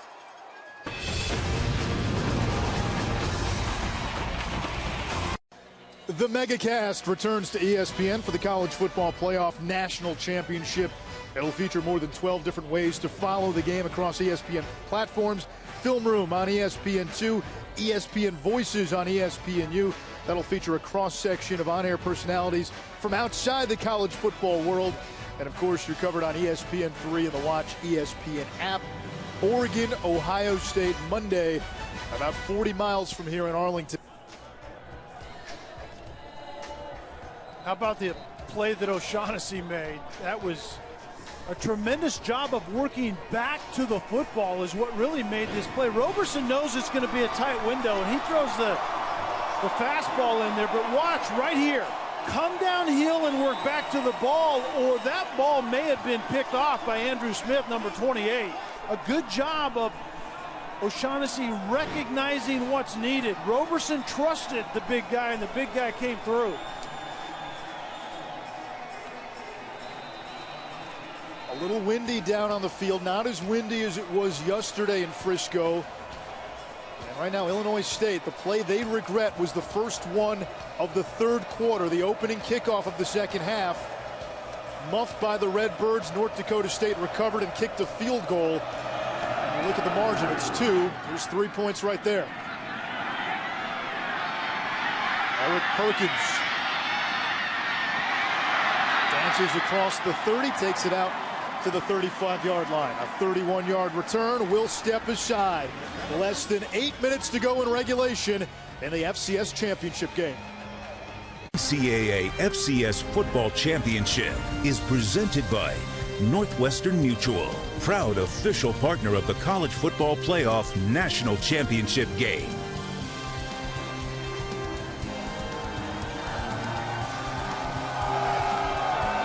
Ishroff, Kelly Stauffer, Kara Capuano. If you're just joining us, we've got a good one. The FCS Championship. 2 schools from the Missouri Valley Football Conference.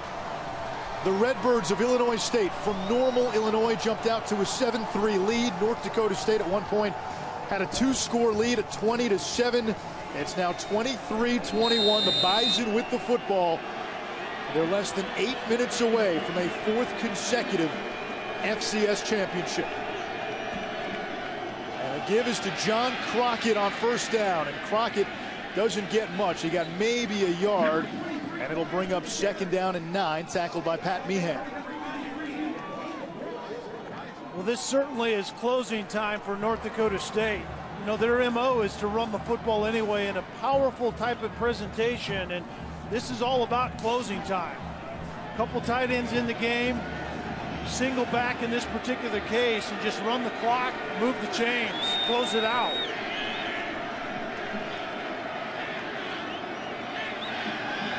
Wentz drops back, throws near side, that's caught. R.J. Urzengowski, the true freshman, hit out of bounds after a gain of 14.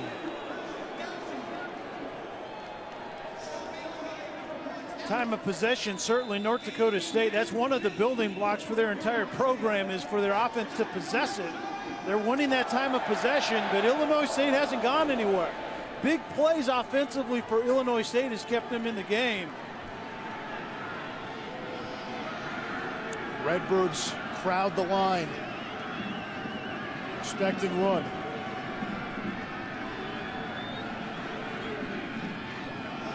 Out of the eye, it's Crockett.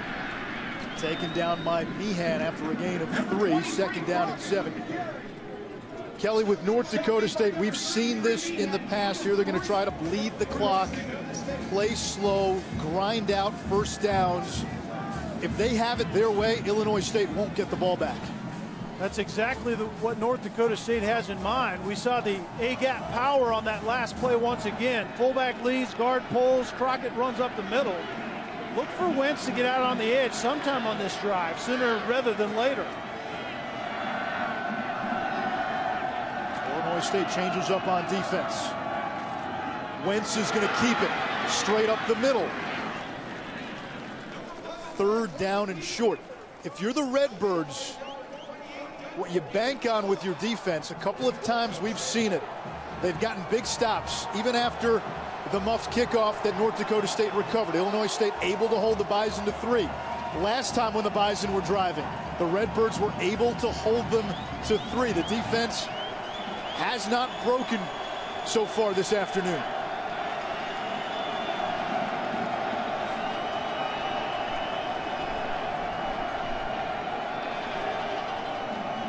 Crockett on 3rd and 2. Turned back. 4th down coming up. It was Meehan on the stop.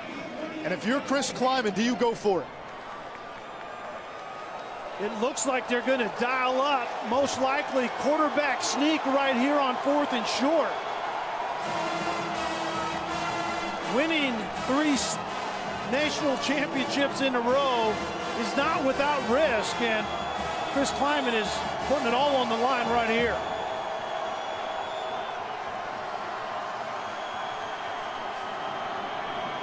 They'll hand it off to Crockett, and he gets a 1st down. A championship play by the senior. Well, Chris Kleiman just keeps his best group out on the field. A couple of fullbacks, tight end, and behind their running game identity, and Crockett takes it up inside, and that's a belief in John Crockett as much as anything. He's an efficient runner, and typically he's disciplined at the point of attack, staying with the design of the play. That design was all about getting a 1.5 feet, and certainly successful right there. Now Illinois State getting close to that territory where you've got to start thinking about timeouts. How are you going to get the ball back? Crockett zigzags to the 35-yard line for a gain of 2. It's 2nd and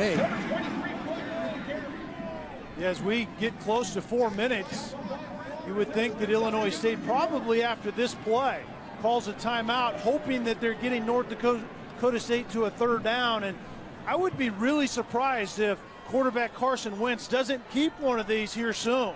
Keep the ball in your quarterback's hands. He doesn't have to throw it, but the naked boot off of that power run game would look mighty good right here. Wentz leads the team in rushing today with 88 yards, and it's been a run-heavy offense.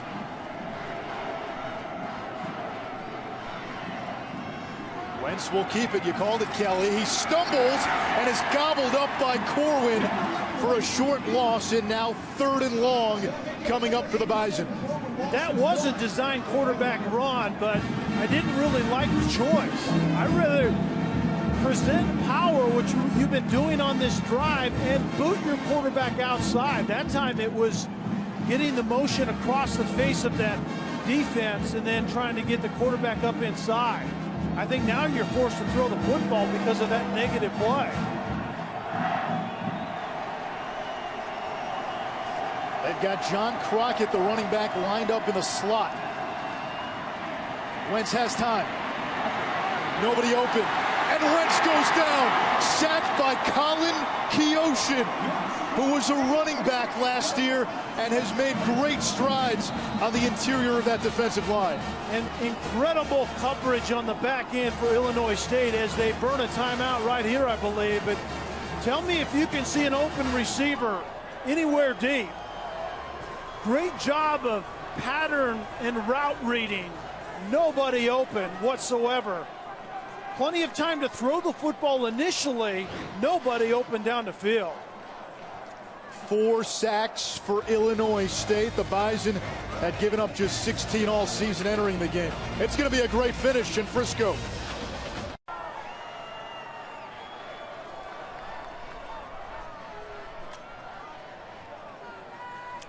Chris Kleiman's North Dakota State Bison will have to get it done with defense, trying to become the first FCS school to win 4 straight titles. The Bison will kick it away with 2:30 to go here in regulation, up by 2, so a field goal could potentially win it for Illinois State. Ben Lecomte with the punt, lands inside the 5, it'll go into the end zone, and Illinois State will start at the 20, down to 2:22 to go. The FCS championship is one of the last fall NCAA titles to be awarded this season. And you can catch up on all of the great championship stories from every fall sport in every division on NCAA.com. See who the winners were from cross country to volleyball by logging on today.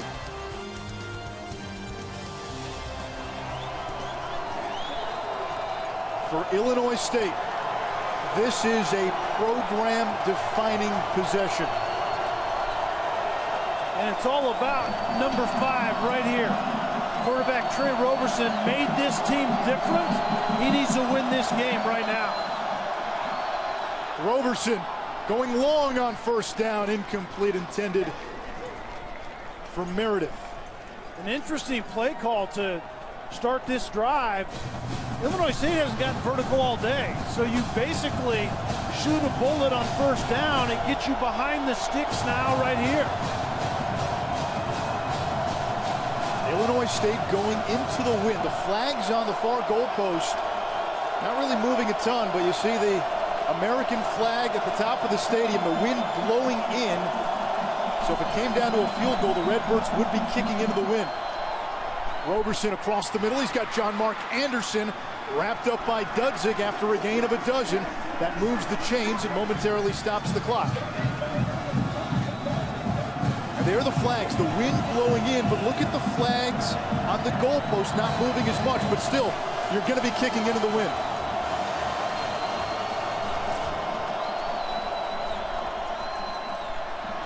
Roberson near sideline, that's caught. Lachine Neblett with the reception. And with less than 2 minutes to go in the fourth quarter, that'll stop the clock. Very good early start on this drive. Roberson seeing it clearly, throwing the ball accurately. That time it was just an out route by Neblett. A little too soft on the coverage by C.J. Smith. And importantly, Neblett gets out of bounds. Roberson, the transfer from Indiana, looking to lead Illinois State to its first football championship. 4-man rush. Incomplete. O'Shaughnessy, the tight end, moving across the formation on the crossing route. Roberson was inaccurate, put it on the back hip, and O'Shaughnessy couldn't go down and get it. So 3rd and 1, the Redbirds have 2 timeouts. A run play still on the table here. Yeah, no doubt about it. 2 timeouts, minute 47, and that last was a passing play because you can run it probably on 3rd and 1. It is a run play, and it's Roberson! There goes Trey Roberson! Touchdown, Illinois State!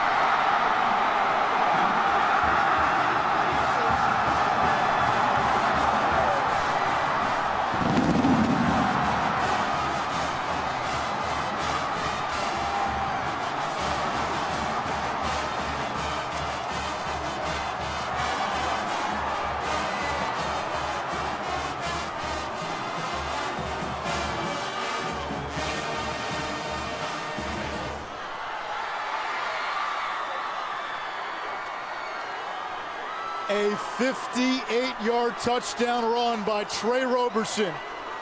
He wears the Superman shirt underneath those pads.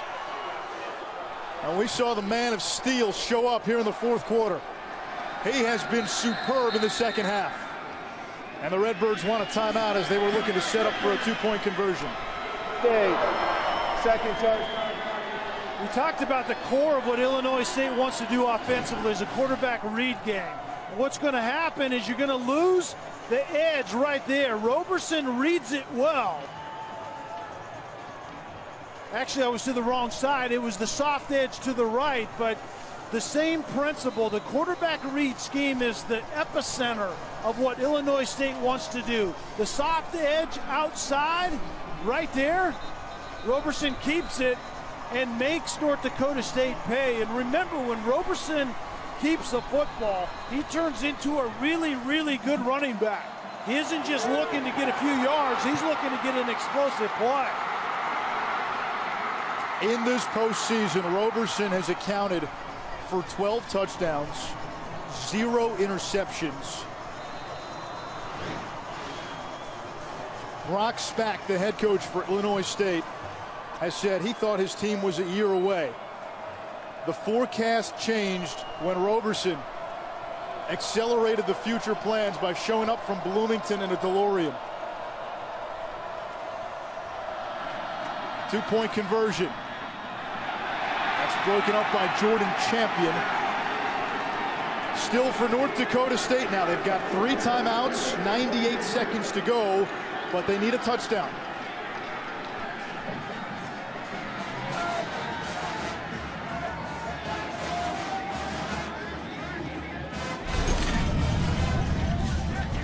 This great run for the Bison began in 2011 with a win against Sam Houston State in the FCS Championship in January of the following year. It was the Bearcats of Sam Houston State again who the Bison met in the 2013 championship game, and North Dakota State rolled 39-13. And last year, in what was a dominating postseason run, Sam O'Jury, John Crockett, and Brock Jensen made it a three-peat with a win against Towson out of the CAA. You talk about the heart of a champion and having the championship experience. All those intangibles, they're now in play now. Certainly North Dakota State has to find a new way to win. They're not used to being behind in situations like this. And they're not used to having to drive the football late offensively in the 2-minute situation. They're going to have to spread it out. They're going to have to throw it. It isn't exactly their forte, but Carson Wentz is a true talent at quarterback. John Crockett back deep on kickoffs. Crockett from inside his own 10-yard line, taken down at the 22. And that's James O'Shaughnessy down for Illinois State. This was an incredibly violent collision, and Crockett went back because of the big play potential that he has. He's dependable back there, and you need one big play, and the collision between O'Shaughnessy and Crockett was an incredible one. You take a look at this. Crockett believes he sees daylight, and all of a sudden 80, O'Shaughnessy steps out from behind the blocker. That did not look pretty. O'Shaughnessy has had a big game. The 2 catches were both touchdowns. Really, that 41-yard touchdown changed this game. It was 20-7 North Dakota State. The Redbirds needed some sort of a spark, and O'Shaughnessy made the catch in traffic, almost had to wrestle it away from the defender, and then turned upfield, broke a tackle, and got into the end zone for a touchdown.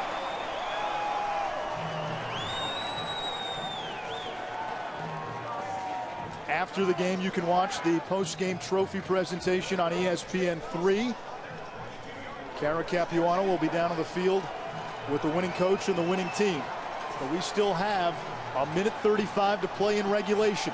Go back to the second round against South Dakota State. It was the Bison using a late drive that ended with a touchdown to Urzendowski as North Dakota State was able to escape at the Fargo Dome.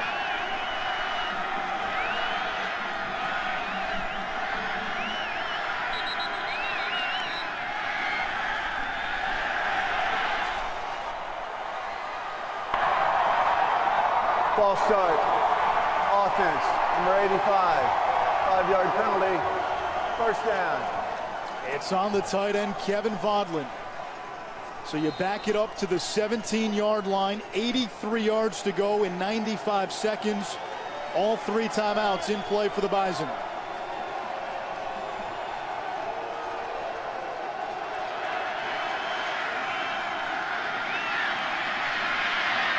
Wentz over the middle. He's got Urzendowski near midfield. The true freshman tackled by Allen after a 32-yard pickup.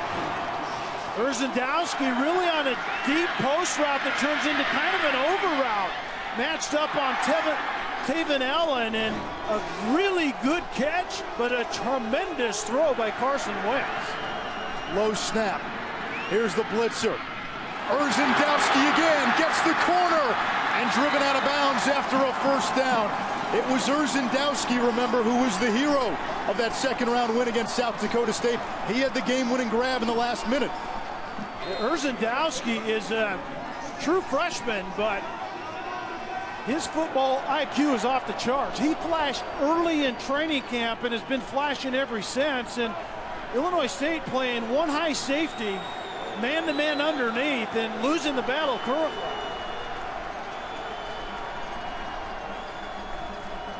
Clock stopped with 1:10 to go. 4-man rush. Wentz with time. He's going to take a shot downfield. Incomplete. He wanted Crockett, who was covered by Alex Donnelly, and good coverage that time by Donnelly. And that was just an adjustment late. Crockett goes vertical on Alex Donnelly, number 40 right there, and Crockett had a step. But that was all outside of the design. Great pass protection up front currently by North Dakota State on a highly productive and athletic defensive line of scrimmage. Urzendowski in the slot, Morlock in the backfield.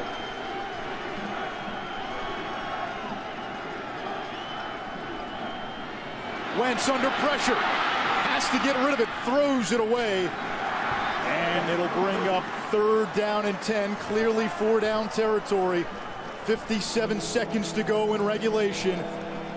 North Dakota State, the 3-time defending champion, down by 4. Illinois State deciding to bring pressure. Safety Dante McCoy, number 3, was the one that had the quick pressure. Carson Wentz spun out of it and got that football away.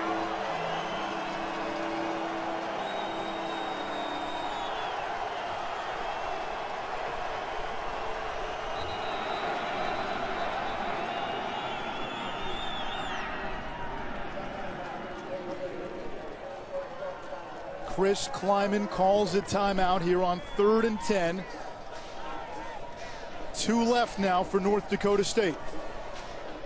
It'd be interesting to see if we see something of the tight end, Kevin Vodlin. We talked about him at the top of the show, being able to stress those safeties in the middle of the field. We haven't seen a lot of him. Now would be a great time for 85 Kevin Vodlin to show off.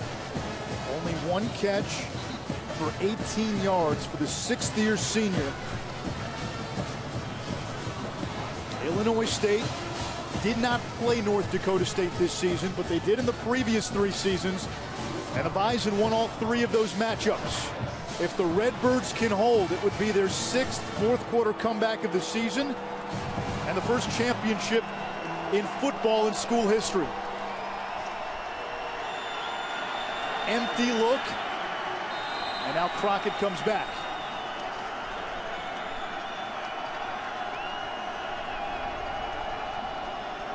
Redbird showing blitz. Wentz hit as he throws it. Urzendowski makes the catch. 1st and goal, North Dakota State.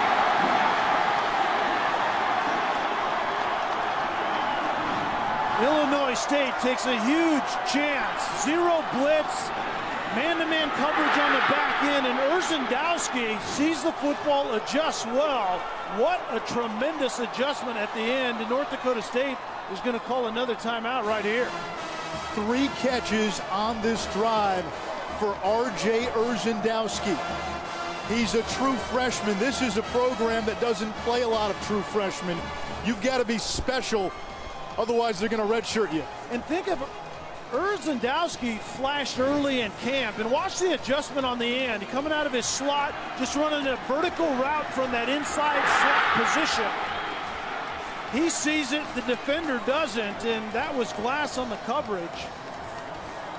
How about the trust that this team and this quarterback, Carson Wentz, has in Urzendowski, the true freshman, with everything on the line? That's the guy that they're targeting. And I think they really like that matchup. Urzendowski was in the slot. He forces Glass, the backup free safety, to come over in that man-to-man coverage. There was pressure on Wentz, by the way, in that zero blitz. The blitz didn't get to the quarterback quickly enough. Wentz gets the throw off, and the true freshman Urzendowski pays it off. 41 seconds, 5 yards to go. How many run plays can you call here? Do you call a run play? Yeah, I think run play certainly with one timeout left is on the table. And remember, Wentz is a very good runner of the football.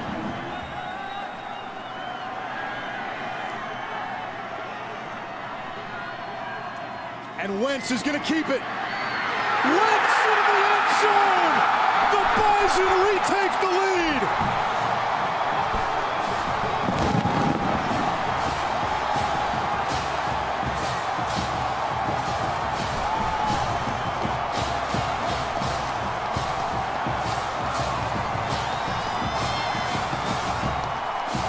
If you've just tuned in, the last 2 minutes of this game has been championship caliber football at its finest. I think we just saw on that drive what the heart of a champion looks like. And you know what, Kelly? I'm not ready to write this one off. Illinois State, 37 seconds left. One timeout. They've got a dangerous return man in Tevin Allen. Offside. Defense number 23. Half the distance to the goal. Replay the try. The pendulum has swung violently here in the last few minutes in Frisco.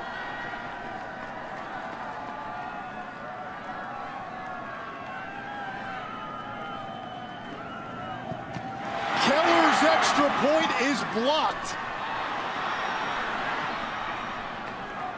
And that could be crucial. Remember, prior to this point after touchdown try, Illinois State was getting some penetration right over the football, and head coach Chris Climate for North Dakota State was complaining that Illinois State was jumping on and over defenders, which you can't do, and he brought that to the officials' attention, and that time Illinois State goes up and gets it. Adam Keller had not missed a PAT all season. And now if you're Illinois State, you've got the one timeout. You just need a field goal, but you're probably kicking into the wind. For the Redbirds, their kicker, Nick Osseker, season-long 45, career-long 47.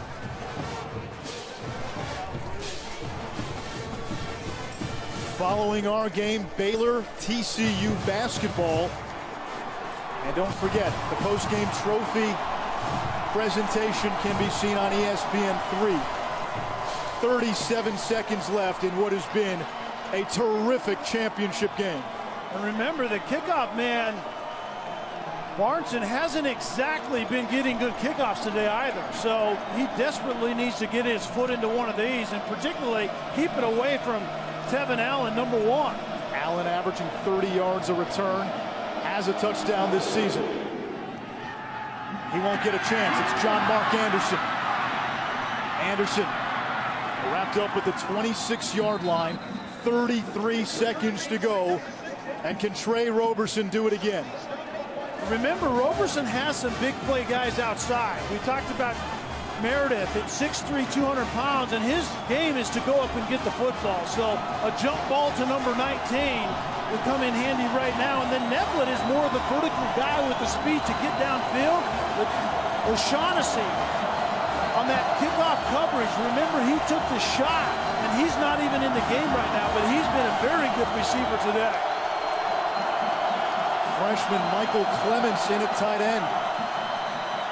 Roberson slings it over the middle. That's caught by Neblett at the 41-yard line. A gain of 14. The clock continues to run. Well, it'll stop momentarily. It'll run after they spot it. And now it starts to go. And Roberson spikes it, but a flag.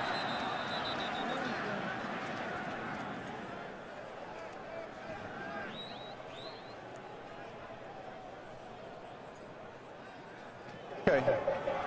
Illegal substitution. Offense, number 86. 5-yard penalty. Remains first down.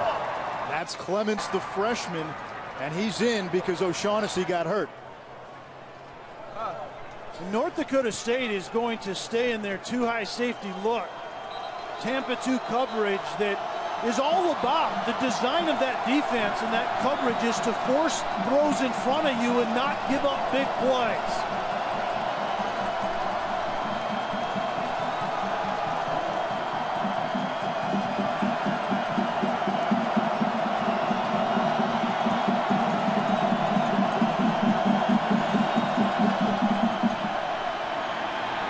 Roberson steps up. He's going to take off, and he gets out of bounds at the 45-yard line. It's a gain of 9. 13 seconds left. 1 timeout left for Brock Spack and the Redbirds. You really have designed to get a throw downfield to the sideline, get it out of bounds, and get yourself in a better position to throw the Hail Mary to get it into the end zone. That's probably what's behind the design of this play right here.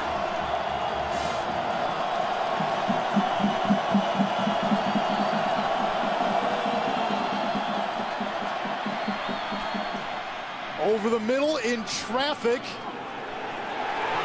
And they say it's intercepted by North Dakota State.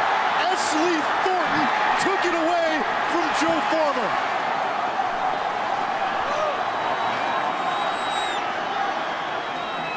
And now flags rain down near midfield.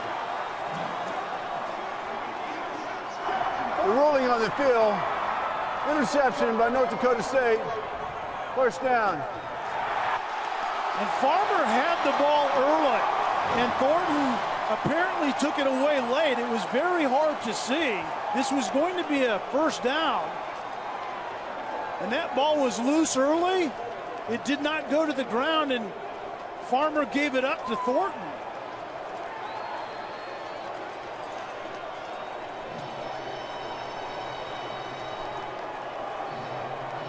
Championship resolve on display. And Chris Kleiman's team a couple of kneel downs away from a familiar refrain.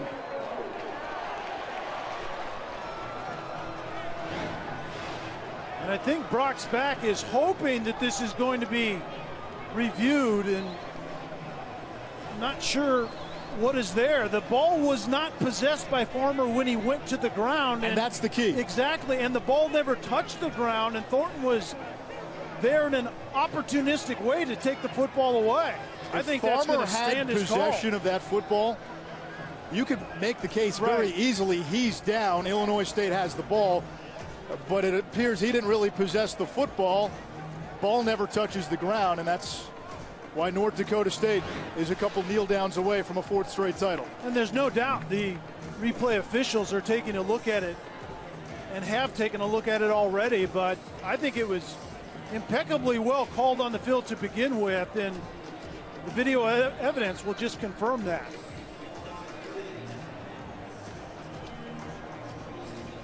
Now this 4th quarter has provided outstanding theater. Two teams that on paper look to be each other's equals, and the game played out that way. And how about Thornton? After further review, the ruling on the field of an interception stands. North Dakota State ball, first down. That's what we thought would happen. And how about Thornton? He's the outside linebacker. He and Wentz actually came as quarterbacks together in the same recruiting class. And Chris Kleiman said they had to make a decision of which one of them went to outside linebacker, and I think they both won. Wentz is a very good quarterback, and Thornton comes up with a huge play. Thornton, the senior from Bismarck, North Dakota. Wentz, the quarterback, the junior from the same town. Carson Wentz will take the knee, some extracurriculars. The Dakota dynasty lives on. 4 consecutive titles for the Bison of North Dakota State.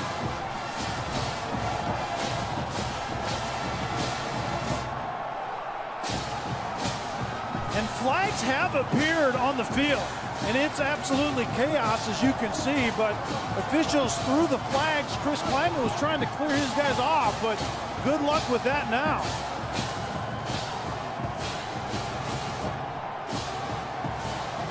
Well, I think the officials have given up here. North Dakota State with a 2-point win over Missouri Valley Football Conference rival Illinois State in what was just a terrific championship game. If this was the build-up, if this was the end result of the playoff, man, if you watched or you were here in Frisco today, you were in for a treat. And we thought it would be a good game, but I think you're overbidding it to think it was going to be like this. That is about as good as this type of game gets. Fittingly so. 4 straight championships for North Dakota State. Division III Augustana, the last college football team to win 4 straight titles. The Bison, the first to do it in the FCS. For Kara Capuano and Kelly Stauffer, I'm Anish Shroff. Post-game trophy celebration over on ESPN3. Coming up next here on ESPN2, it's Baylor and TCU, Big 12 basketball.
The last college football team to win 4 consecutive titles, Augustana, in the mid-'80s. The New York Islanders won 4 straight Stanley Cups in the early 80s. The last NBA team with at least 4 in a row, the Celtics, the glory years of red.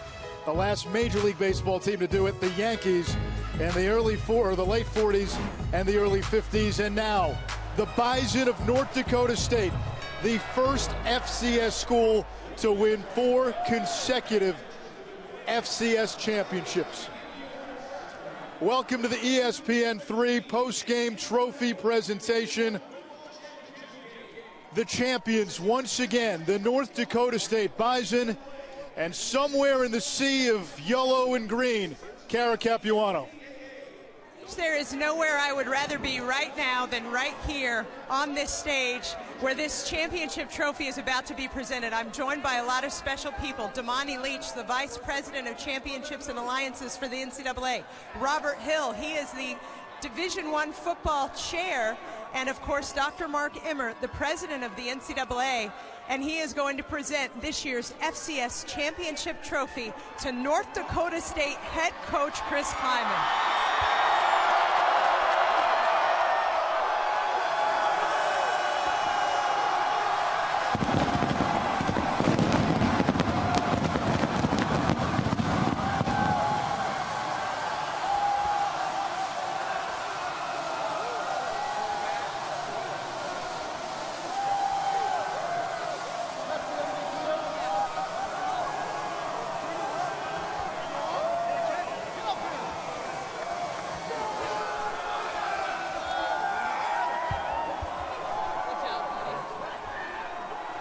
Behind the players, I actually have Coach Klieman right now, and I would love to ask him a couple of questions about this championship.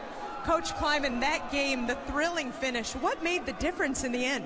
Well, our resolve. These kids never panic. They never quit. They always feel they have a chance to win. And we made some plays down the stretch. We couldn't have done it without Bison Nation out there. Thanks for the 4-peat, Bison Nation.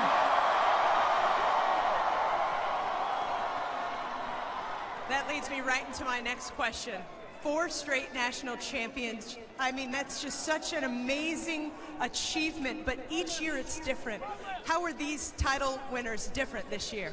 Well, we had a bunch of new coaches, a lot of different players in spots, but the Bison pride's never going to change. The culture's never going to change.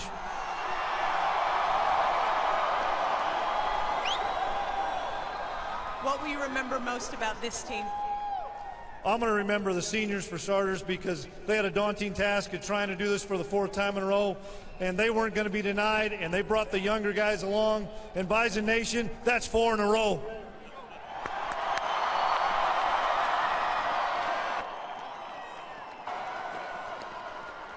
This senior class graduates now with more national championships than losses in their career.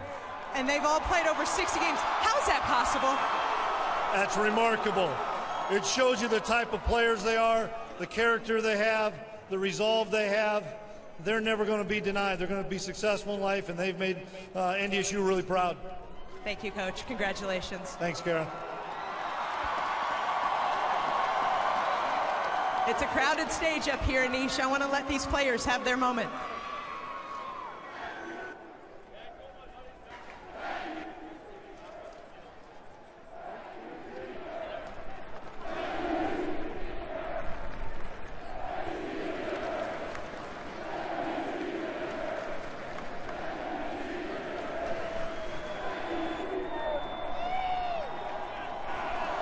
So I'm still in the back of this impressive mob of giant men, but I'd like to remind you that back here we do have a most outstanding trophy to present. Coach Klieman, come on in here so you can be a part of this.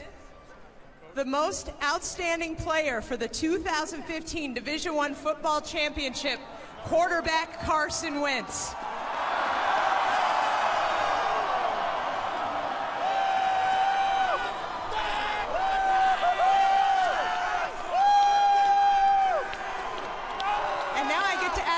A couple of questions, and I'm going to start right at your heart. I know this is an emotional moment for you.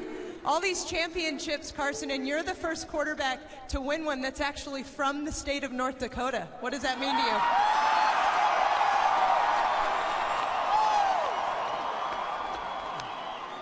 You know, I think it just makes it that much more special for me, you know, growing up watching this program. Been a dream of mine to come here and to finally experience this. It's just unreal. You told us yesterday you don't talk about dynasties, so I just want to talk about this team. That was one of